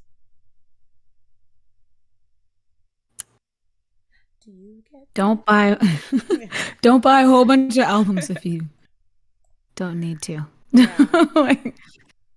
I'll just say, you know, if it becomes like a too much of a obsession to what's healthy, you step back. You know, I'm not judging anyone, because I get how like you can kind of get sucked into that, but you know, just make sure you're doing whatever's good for you. Good for you. You're happy as hell. All right, so moving on to the comeback corner. I don't have much for the comeback corner, but one thing I did want to talk about is that CL came back with her new single, Spicy. A very, very, very cool music video, I thought. But I wanted to get you guys' thoughts on what you thought about her new song. Jazz, do you want to start? Oops. It was all right. I want a compilation of me asking you how something was and you're just saying it's all right. I'm sorry. I'm waiting for like, I don't know. The only song this year that like had me like jumping was freaking Stay by Kid Laroi. Oh my gosh. Like before that even got like really, really popular, I was like all over that. As soon as I heard it like once when they're like, "Oh, is this a new song?" and they're like not sure if they're gonna play it on the radio, I guess again because they didn't play it again for another month. I feel like, Dang. but I heard it once and was like, "This is it," and I listened to it so much. It's so bad. Oh, I thought you said it's so bad. Wait, the spicy Yeah, song I said is?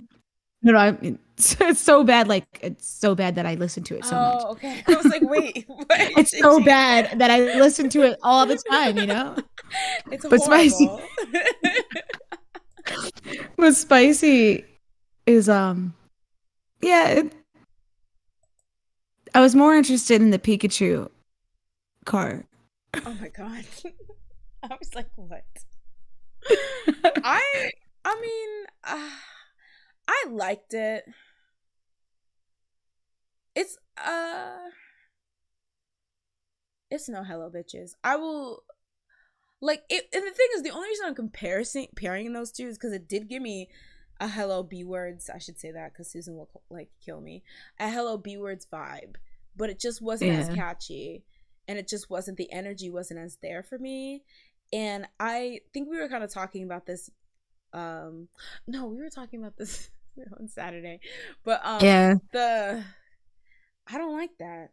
I don't like this. Yeah. I didn't really like it. I forgot she did that. Yeah. I And it was awkwardly kind of worded too, I think. Like it was like, "Duh, make it spicy. You're messing with the flyest Asians or whatever." Like, I don't know, that kind of yeah, sounded weird. just didn't like I didn't like the lyrics. I thought it was cheesy. Yeah. Like I was just like, eh. I mean, this is the thing. You know, we know that she has an upcoming project and we're going to get more singles. So maybe this one was like the one that she was like, "All right, let me give the girls something to talk about real quick. And then I'm going to give them the fire." But I don't know how I thought about this. Yeah. Mm, The fits went crazy. Some of the outfits I saw in there I liked. Not the ones that she was wearing, but some of the other ones. But I don't know. yeah. I really wanted to like it a lot. I think that's why I'm so disappointed. Because I do like CL. I definitely think that she deserves to be a lot bigger than she is. Yeah. But I don't know. I don't know about this one, Chief. Maybe I need time to grow on you. Yeah. I mean, grow on, yeah. Like a Daisy's saying. Because I there's some things like I could see me like eventually bopping to the chorus, but it definitely wasn't something that when I heard I was like, ah, you know. She's back. She's back. Y'all better hide. But as usual, guys, I'm gonna ask for a rating. So out of 10 jobs, what would you give it? You can't say 6. Wait, why? Because 6 is blase blah. But that's what I was gonna say. I know, sorry. It's either you have to go down to a 5 or boost it up to What? a 7. What's here? You guys can't pick 6 either. 5.5. 5.7. No, 5.99. no. 5.5. Fact 6.01. No, we'll go with 5.5. That's pretty low, Jazz. Do you hate her? You literally made me go down. I think you hate her. CL stands, get her. The beat is good. I feel like the beat is probably the best part to me. I don't know, like I don't know what I'm even looking for. That's the thing. But there was just something that just didn't hit as much. Maybe I'll try it with better headphones next time, because I was listening with these headphones and they're not the best. You can't really hear the bass. Yeah. I feel like I need to listen to it in my car. Something where you can just hear like the bass really go. Yeah. But yeah. Andre says at least a 7. Okay. Ooh. Yeah, maybe I just need to listen to it more, but yeah. Andre also says, "I actually like Swasi. I've seen a few music shows performance and she's just unapologetically Korean in that song. Maybe I need to see more live performance, because I haven't watched any of the live performances. I only watched the MV. But I don't know. I wish I was seeing what some of you guys were seeing. It just wasn't hitting for me. Yeah. But speaking of comebacks, so we are getting a Lisa comeback. We've already been confirmed that's gonna happen. We're getting a single album, La Lisa. It's dropping on September 10th. And Miss Girl has already been making headlines despite the fact that the thing hasn't even dropped yet. Like, and I didn't realize. Ooh, do I not have a picture of Lisa? Dang it. Okay.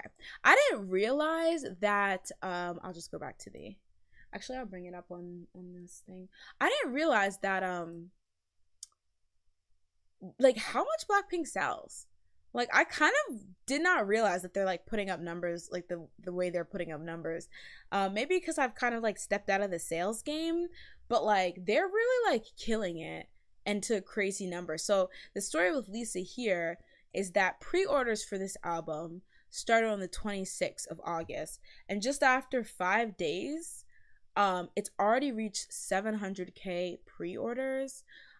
So I read on Soompi these pre-order things because I just wanted to make sure I knew, because I know that there's always controversy between pre-orders and orders, and you know, Hanteo versus Guyon and blah blah blah. But on Soompi they clarified that the numbers are stock pre-orders, which is the amount of album stock that is produced prior to the album's release, and the number is the estimated demand calculated based on various factors, including how many albums were pre-ordered by fans. So I guess you can just say it's like a pre-order. So yeah, she's already reached 700K, and so I believe I read, and it makes it the greatest. So this is the highest number of pre-albums ordered, or pre-orders, by a solo female K-pop artist, right? And this is like ever. And so what's crazy is that if this keeps going, because she only started on the 26th, but her album doesn't drop until the 10th. So we still have 10 more days of these pre-orders. And so she's already at 700K. The top two for like all time, not just female soloists, for soloists all time, is currently held by Baekhyun. So his album Delight had 730,000 pre-orders, and then Bambi had 833,000 pre-orders. So with 10 days left, she's inching on that second, and at least getting the second part for soloist all time, and she might even beat Baekhyun. And I don't know, I think her being a female like solo artist, that's insane. Like, you know, it's just insane. First time. Yeah, like literally it's her first attempt. You know, she's out here like rolling with the guys. You know, it's so high. A lot of people think she's going to surpass 1 million like sales, which is insane, like by herself, when it's actually like out there. This is crazy. I did not know that Lisa was this poppin'. Like, I'm sorry. I knew she was the most popular member. Really? Like compared to like if you look at their Instagrams, she has more followers than all of them. Mm. So I was like, I figured that she would have like maybe like more sales, but not by like a lot. Like, yeah. I didn't think she would be like this. So. Yeah, it's crazy. I just wanted to also add, so Rose, when she released her album earlier this year, she became the first female artist in 19 years to become a 500,000 seller, and she was able to pass 500K sales. And I believe when she did her pre-orders, it was around 500K as well. So I'm wondering, like, first of all, that is crazy for Rose. I didn't even realize that. But like, you know, it really seems like Lisa might hit 1 million, and I guess because I haven't really checked on their Instagram followers, but I always thought it was Jennie that had the. I think she has the second highest. Oh, that's wild. But yeah, I think it's just awesome seeing like a female idol being like selling so much, and then possibly being on the brink of like holding #1 spot for like idols in total. Because I don't know, y'all, I came from a time where it was just common knowledge that female idols can't, you know, get a dedicated fan base, they can't sell a lot of albums, they can't do X, Y, and Z. And now like the fact that you have multiple girl groups who are selling over 100K, you know, selling like up like towards the millions, going toe to toe with some of these boy groups, like it's crazy. It's crazy impressive, and I think it's really cool because it really does, you know, debunk that whole idea that like girls can't build dedicated fan bases. Yeah, you know, for whatever reason. Yeah, it looks great. Sorry, D Walker says that excited for the album. The packaging looks great. Yeah, she looks great on it. It looks really cool. I'm hoping we get a really good song. Jennie is the most popular in Korea. Lisa is the most popular worldwide. I guess that would make sense because I saw that these pre-orders are based on sales globally, like worldwide. So. But how many songs though? Like I love BP, but their lack of musical content half the time is kind of annoying. I do think it's annoying that like, you know, they after all this time they don't really have that many songs. Which I know was always like a angle of debate. Like, oh, do they only sell this much because, you know, their fans only have to spend money on like a few goods? Like they can save up their money and buy the album. But I don't know. I feel like it's not necessarily a tactic that's going to get this result. Like, I think there's just something really special about BP where people are super obsessed with them. Yeah. So, Lisa is the most followed K-pop idol on an IG, boy or girl. So I knew this was going to be good. Wow, I did not know that. I didn't know that either. I knew she had like a lot of followers, but not that many. Dang. Come through, Lise. Okay. But I mean, even Rose, her selling 500,000 is crazy because that album only had like 2 songs on it. And I think isn't this one gonna be like a single album as well? Yeah. That's wild. Yeah, BP is popular. Like they're just very popular. Like I don't. Yeah. Hang it up flat screen. Like the debate is over. These girls are immensely popular. Like it's crazy. Like legendary status. Like oh my god, this is insane. Yeah. I'm surprised. I'm shocked. That's crazy. Well, good luck to Lisa. I'm looking forward to seeing what the song sounds like. And hello, reporting. Oh, I did have a thing.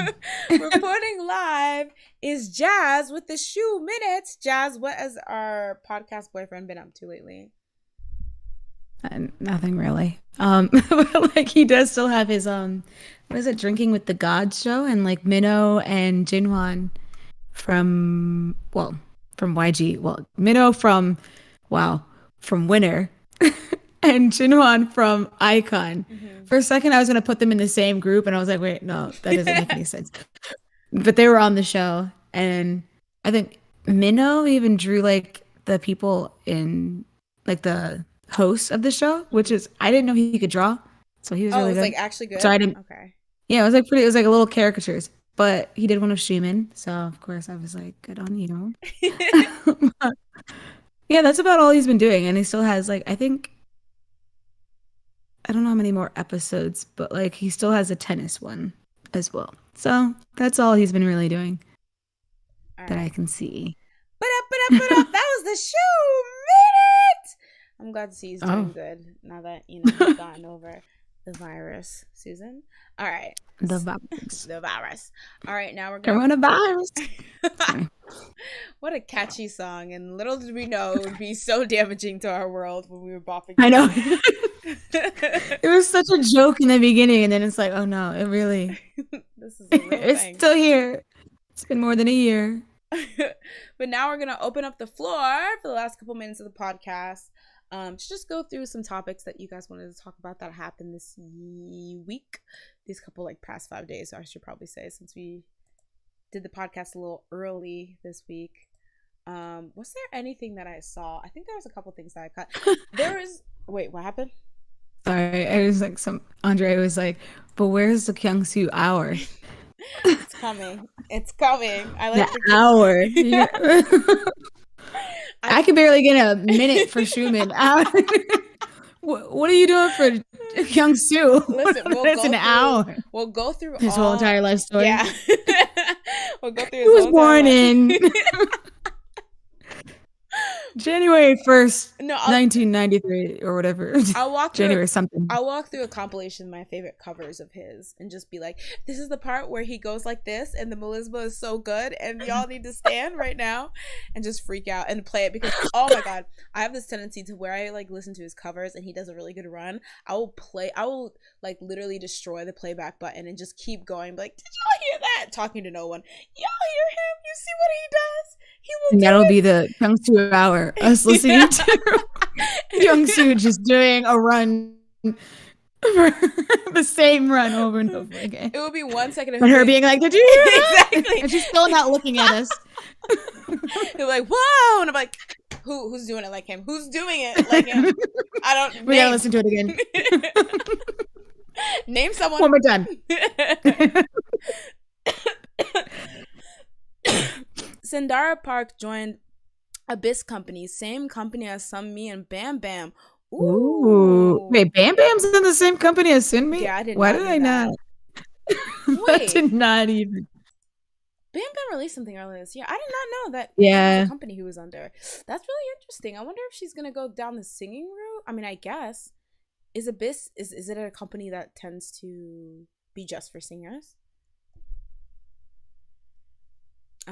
Word on the street, Yuju signed with Daniel's label and Wien signed with one of Ravi's labels along with Ailey. I did hear about Wien. Did not hear about Yuju. Actually, no. I think the Yuju thing was just today. Yeah, I was gonna say I remember seeing like a article about that. Or not I don't think I clicked into it. Something about her, but I don't know what the article was about because I didn't click into it. But yeah. That's good for her. I'm ready to like get some ballads or whatever because I really always quite enjoyed her voice. I wonder if she's gonna be she can be a soloist. I feel like with her voice alone, she can be eating good off drama OSTs for like the rest of her life or like just collabs. Yeah. Didn't she have like that really good like popular collab with like Mad Clown or something? She had like a song, like a duet with some rapper, and I think the song was pretty popular. So I feel like doing stuff like that. But no, I feel like somebody with that much talent. Well, I don't know because you always hear like oh they're so talented, but then nothing happened for them or whatever. But I feel like she has a good balance. That she'll do good. I think she'll do good. Yeah. Oh, okay, it was announced today. Okay. Yeah, good for her. Oh, Eunbi. Okay. That was I forgot to put it on the list of yeah. Eunbi. Yeah, she recently released her title track Comeback Door, I believe it's called. So it's really hard for me because I want everyone from IZ*ONE to succeed and I also quite liked Eunbi. Very partial to her, but Jazz, you go first. What did you think? It's gonna be the same thing. It was all right. Yeah. Yeah. It was. I like the jazziness. Yes, that's the thing. I feel like she didn't do anything wrong, right? Sounded good. She it was a great it was very jazzy. It was very fun. She looked great. I definitely think it was still the smartest choice for her to go solo. It's just that the song was stapler. Like it just wasn't really. It didn't really excite me. Like it wasn't bad, but it didn't really excite me. It was exciting to see her be solo and get step into that as a solo artist. But for the actual song, I feel like maybe they could have searched around more, for something. Yeah. Yeah. I don't know. I just feel like it didn't make her shine as much as it probably could. Yeah. Whoever Sunmi, I don't know, I always say this, but whoever came up with her concept and really did that kind of artistry work with her needs to lend their services because when you Teddy? Was it Teddy? Oh, he wrote this. Well, I would say it started with Oh yeah, yeah, and I feel like that was JYP, right? I don't know. Whoever. Was it JYP? I mean, I'm sure she had input too, a little input, but I feel like when you you can have a good song, but is that song really what makes the artist shine? Yeah. I don't know. But I did like the chorus though of the song. It was catchy. So I watched the first episode of Street Woman Fighter, and man, It was it's Brave Brothers. Sorry. Brave Brothers made 24 Hours. Well, not no, she did Full Moon. Sorry, Um, looking at the wrong oh, thing. Full Moon was first. I always forget that because Yeah, I don't really care that much for Full Moon. What's Full? Yeah, Full but that Moon. was Brave Brothers. And then, yeah, JYP did do 24 Hours.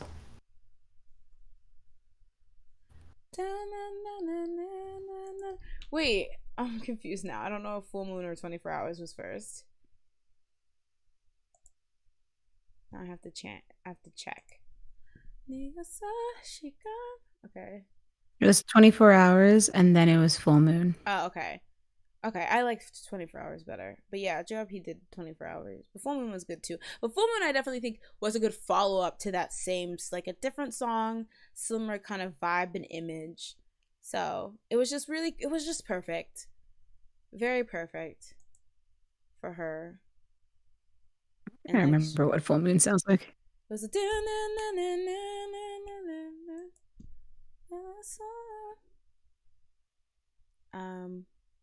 I do really like Dora. I feel like it would have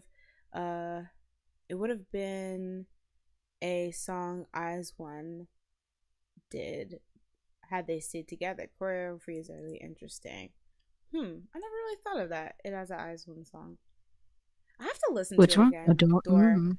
I need to listen to it again. Let me listen to it again. Maybe, I need to listen back to a lot of these songs with better headphones because maybe I'm just kind of missing something here. But I don't know. Everyone should watch a variety show called Miss Back about forgotten female idols who are given second chances while sharing their stories with Baek Jiyeon as a mentor. Sundara Park makes a cameo. I remember us talking about that a bit, like a couple months ago, though. Yeah, that was one that I did want to check out because I feel like it would be sad. Is it already? Yeah, I think it already wrapped up, right? Oh. Yeah, I need to check it out. There's a lot of variety. I do remember hearing that. Yeah. All right, y'all. I think we're gonna wrap up here. So you don't gotta go home, but you gotta get the heck out of here. But Jazz, before we go, any last words? Enjoy your week, guys. Well, that's all I have. True, I agree. Enjoy your week. Guys, last call. Get your final drinks. I don't know if Break's still in here, but I do got his credit card. So we're running up the tab tonight. But yeah, guys, there's another bar as usual open down the street on 55th in Crenshaw. So make sure you tell him I sent you. Is that the same street? I'm about to check the do not check for continuity, okay? Because there will be none. I make this stuff up every second. But thank you. Break is streaming. Okay, y'all should go over there on Twitch. Break's streaming on his channel, The Breakmaster. I'll put his his link. Yeah. Oh, okay. Wait, let me make this cute. All right, guys, you can go to the our another bar down on 33rd in Crenshaw called The Breakmaster.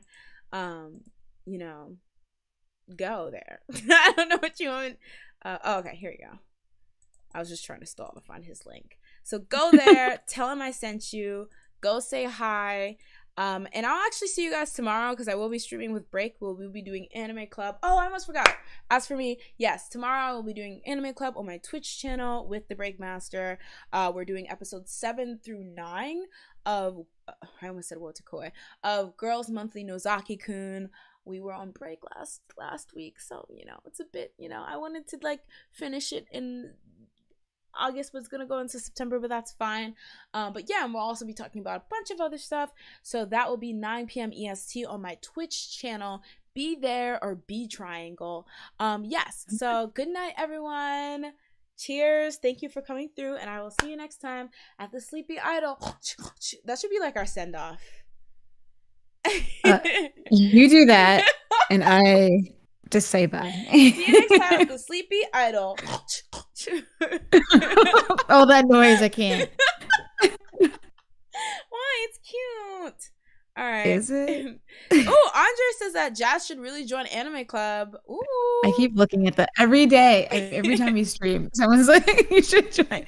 I'm just so lazy. Oh, you should have. When Well, it comes to shows, I don't know what it is. Recently, I've been so bad at it.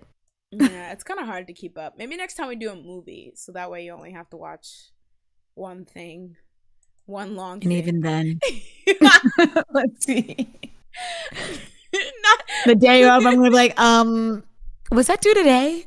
Hold on. Can we like reschedule? to next year. Bye, everyone. Have a great rest of the day. Tell Break I said hi. See you tomorrow. He's in the chat. Oh, Break, tell yourself I said hi. Bye. Bye. Oh, God.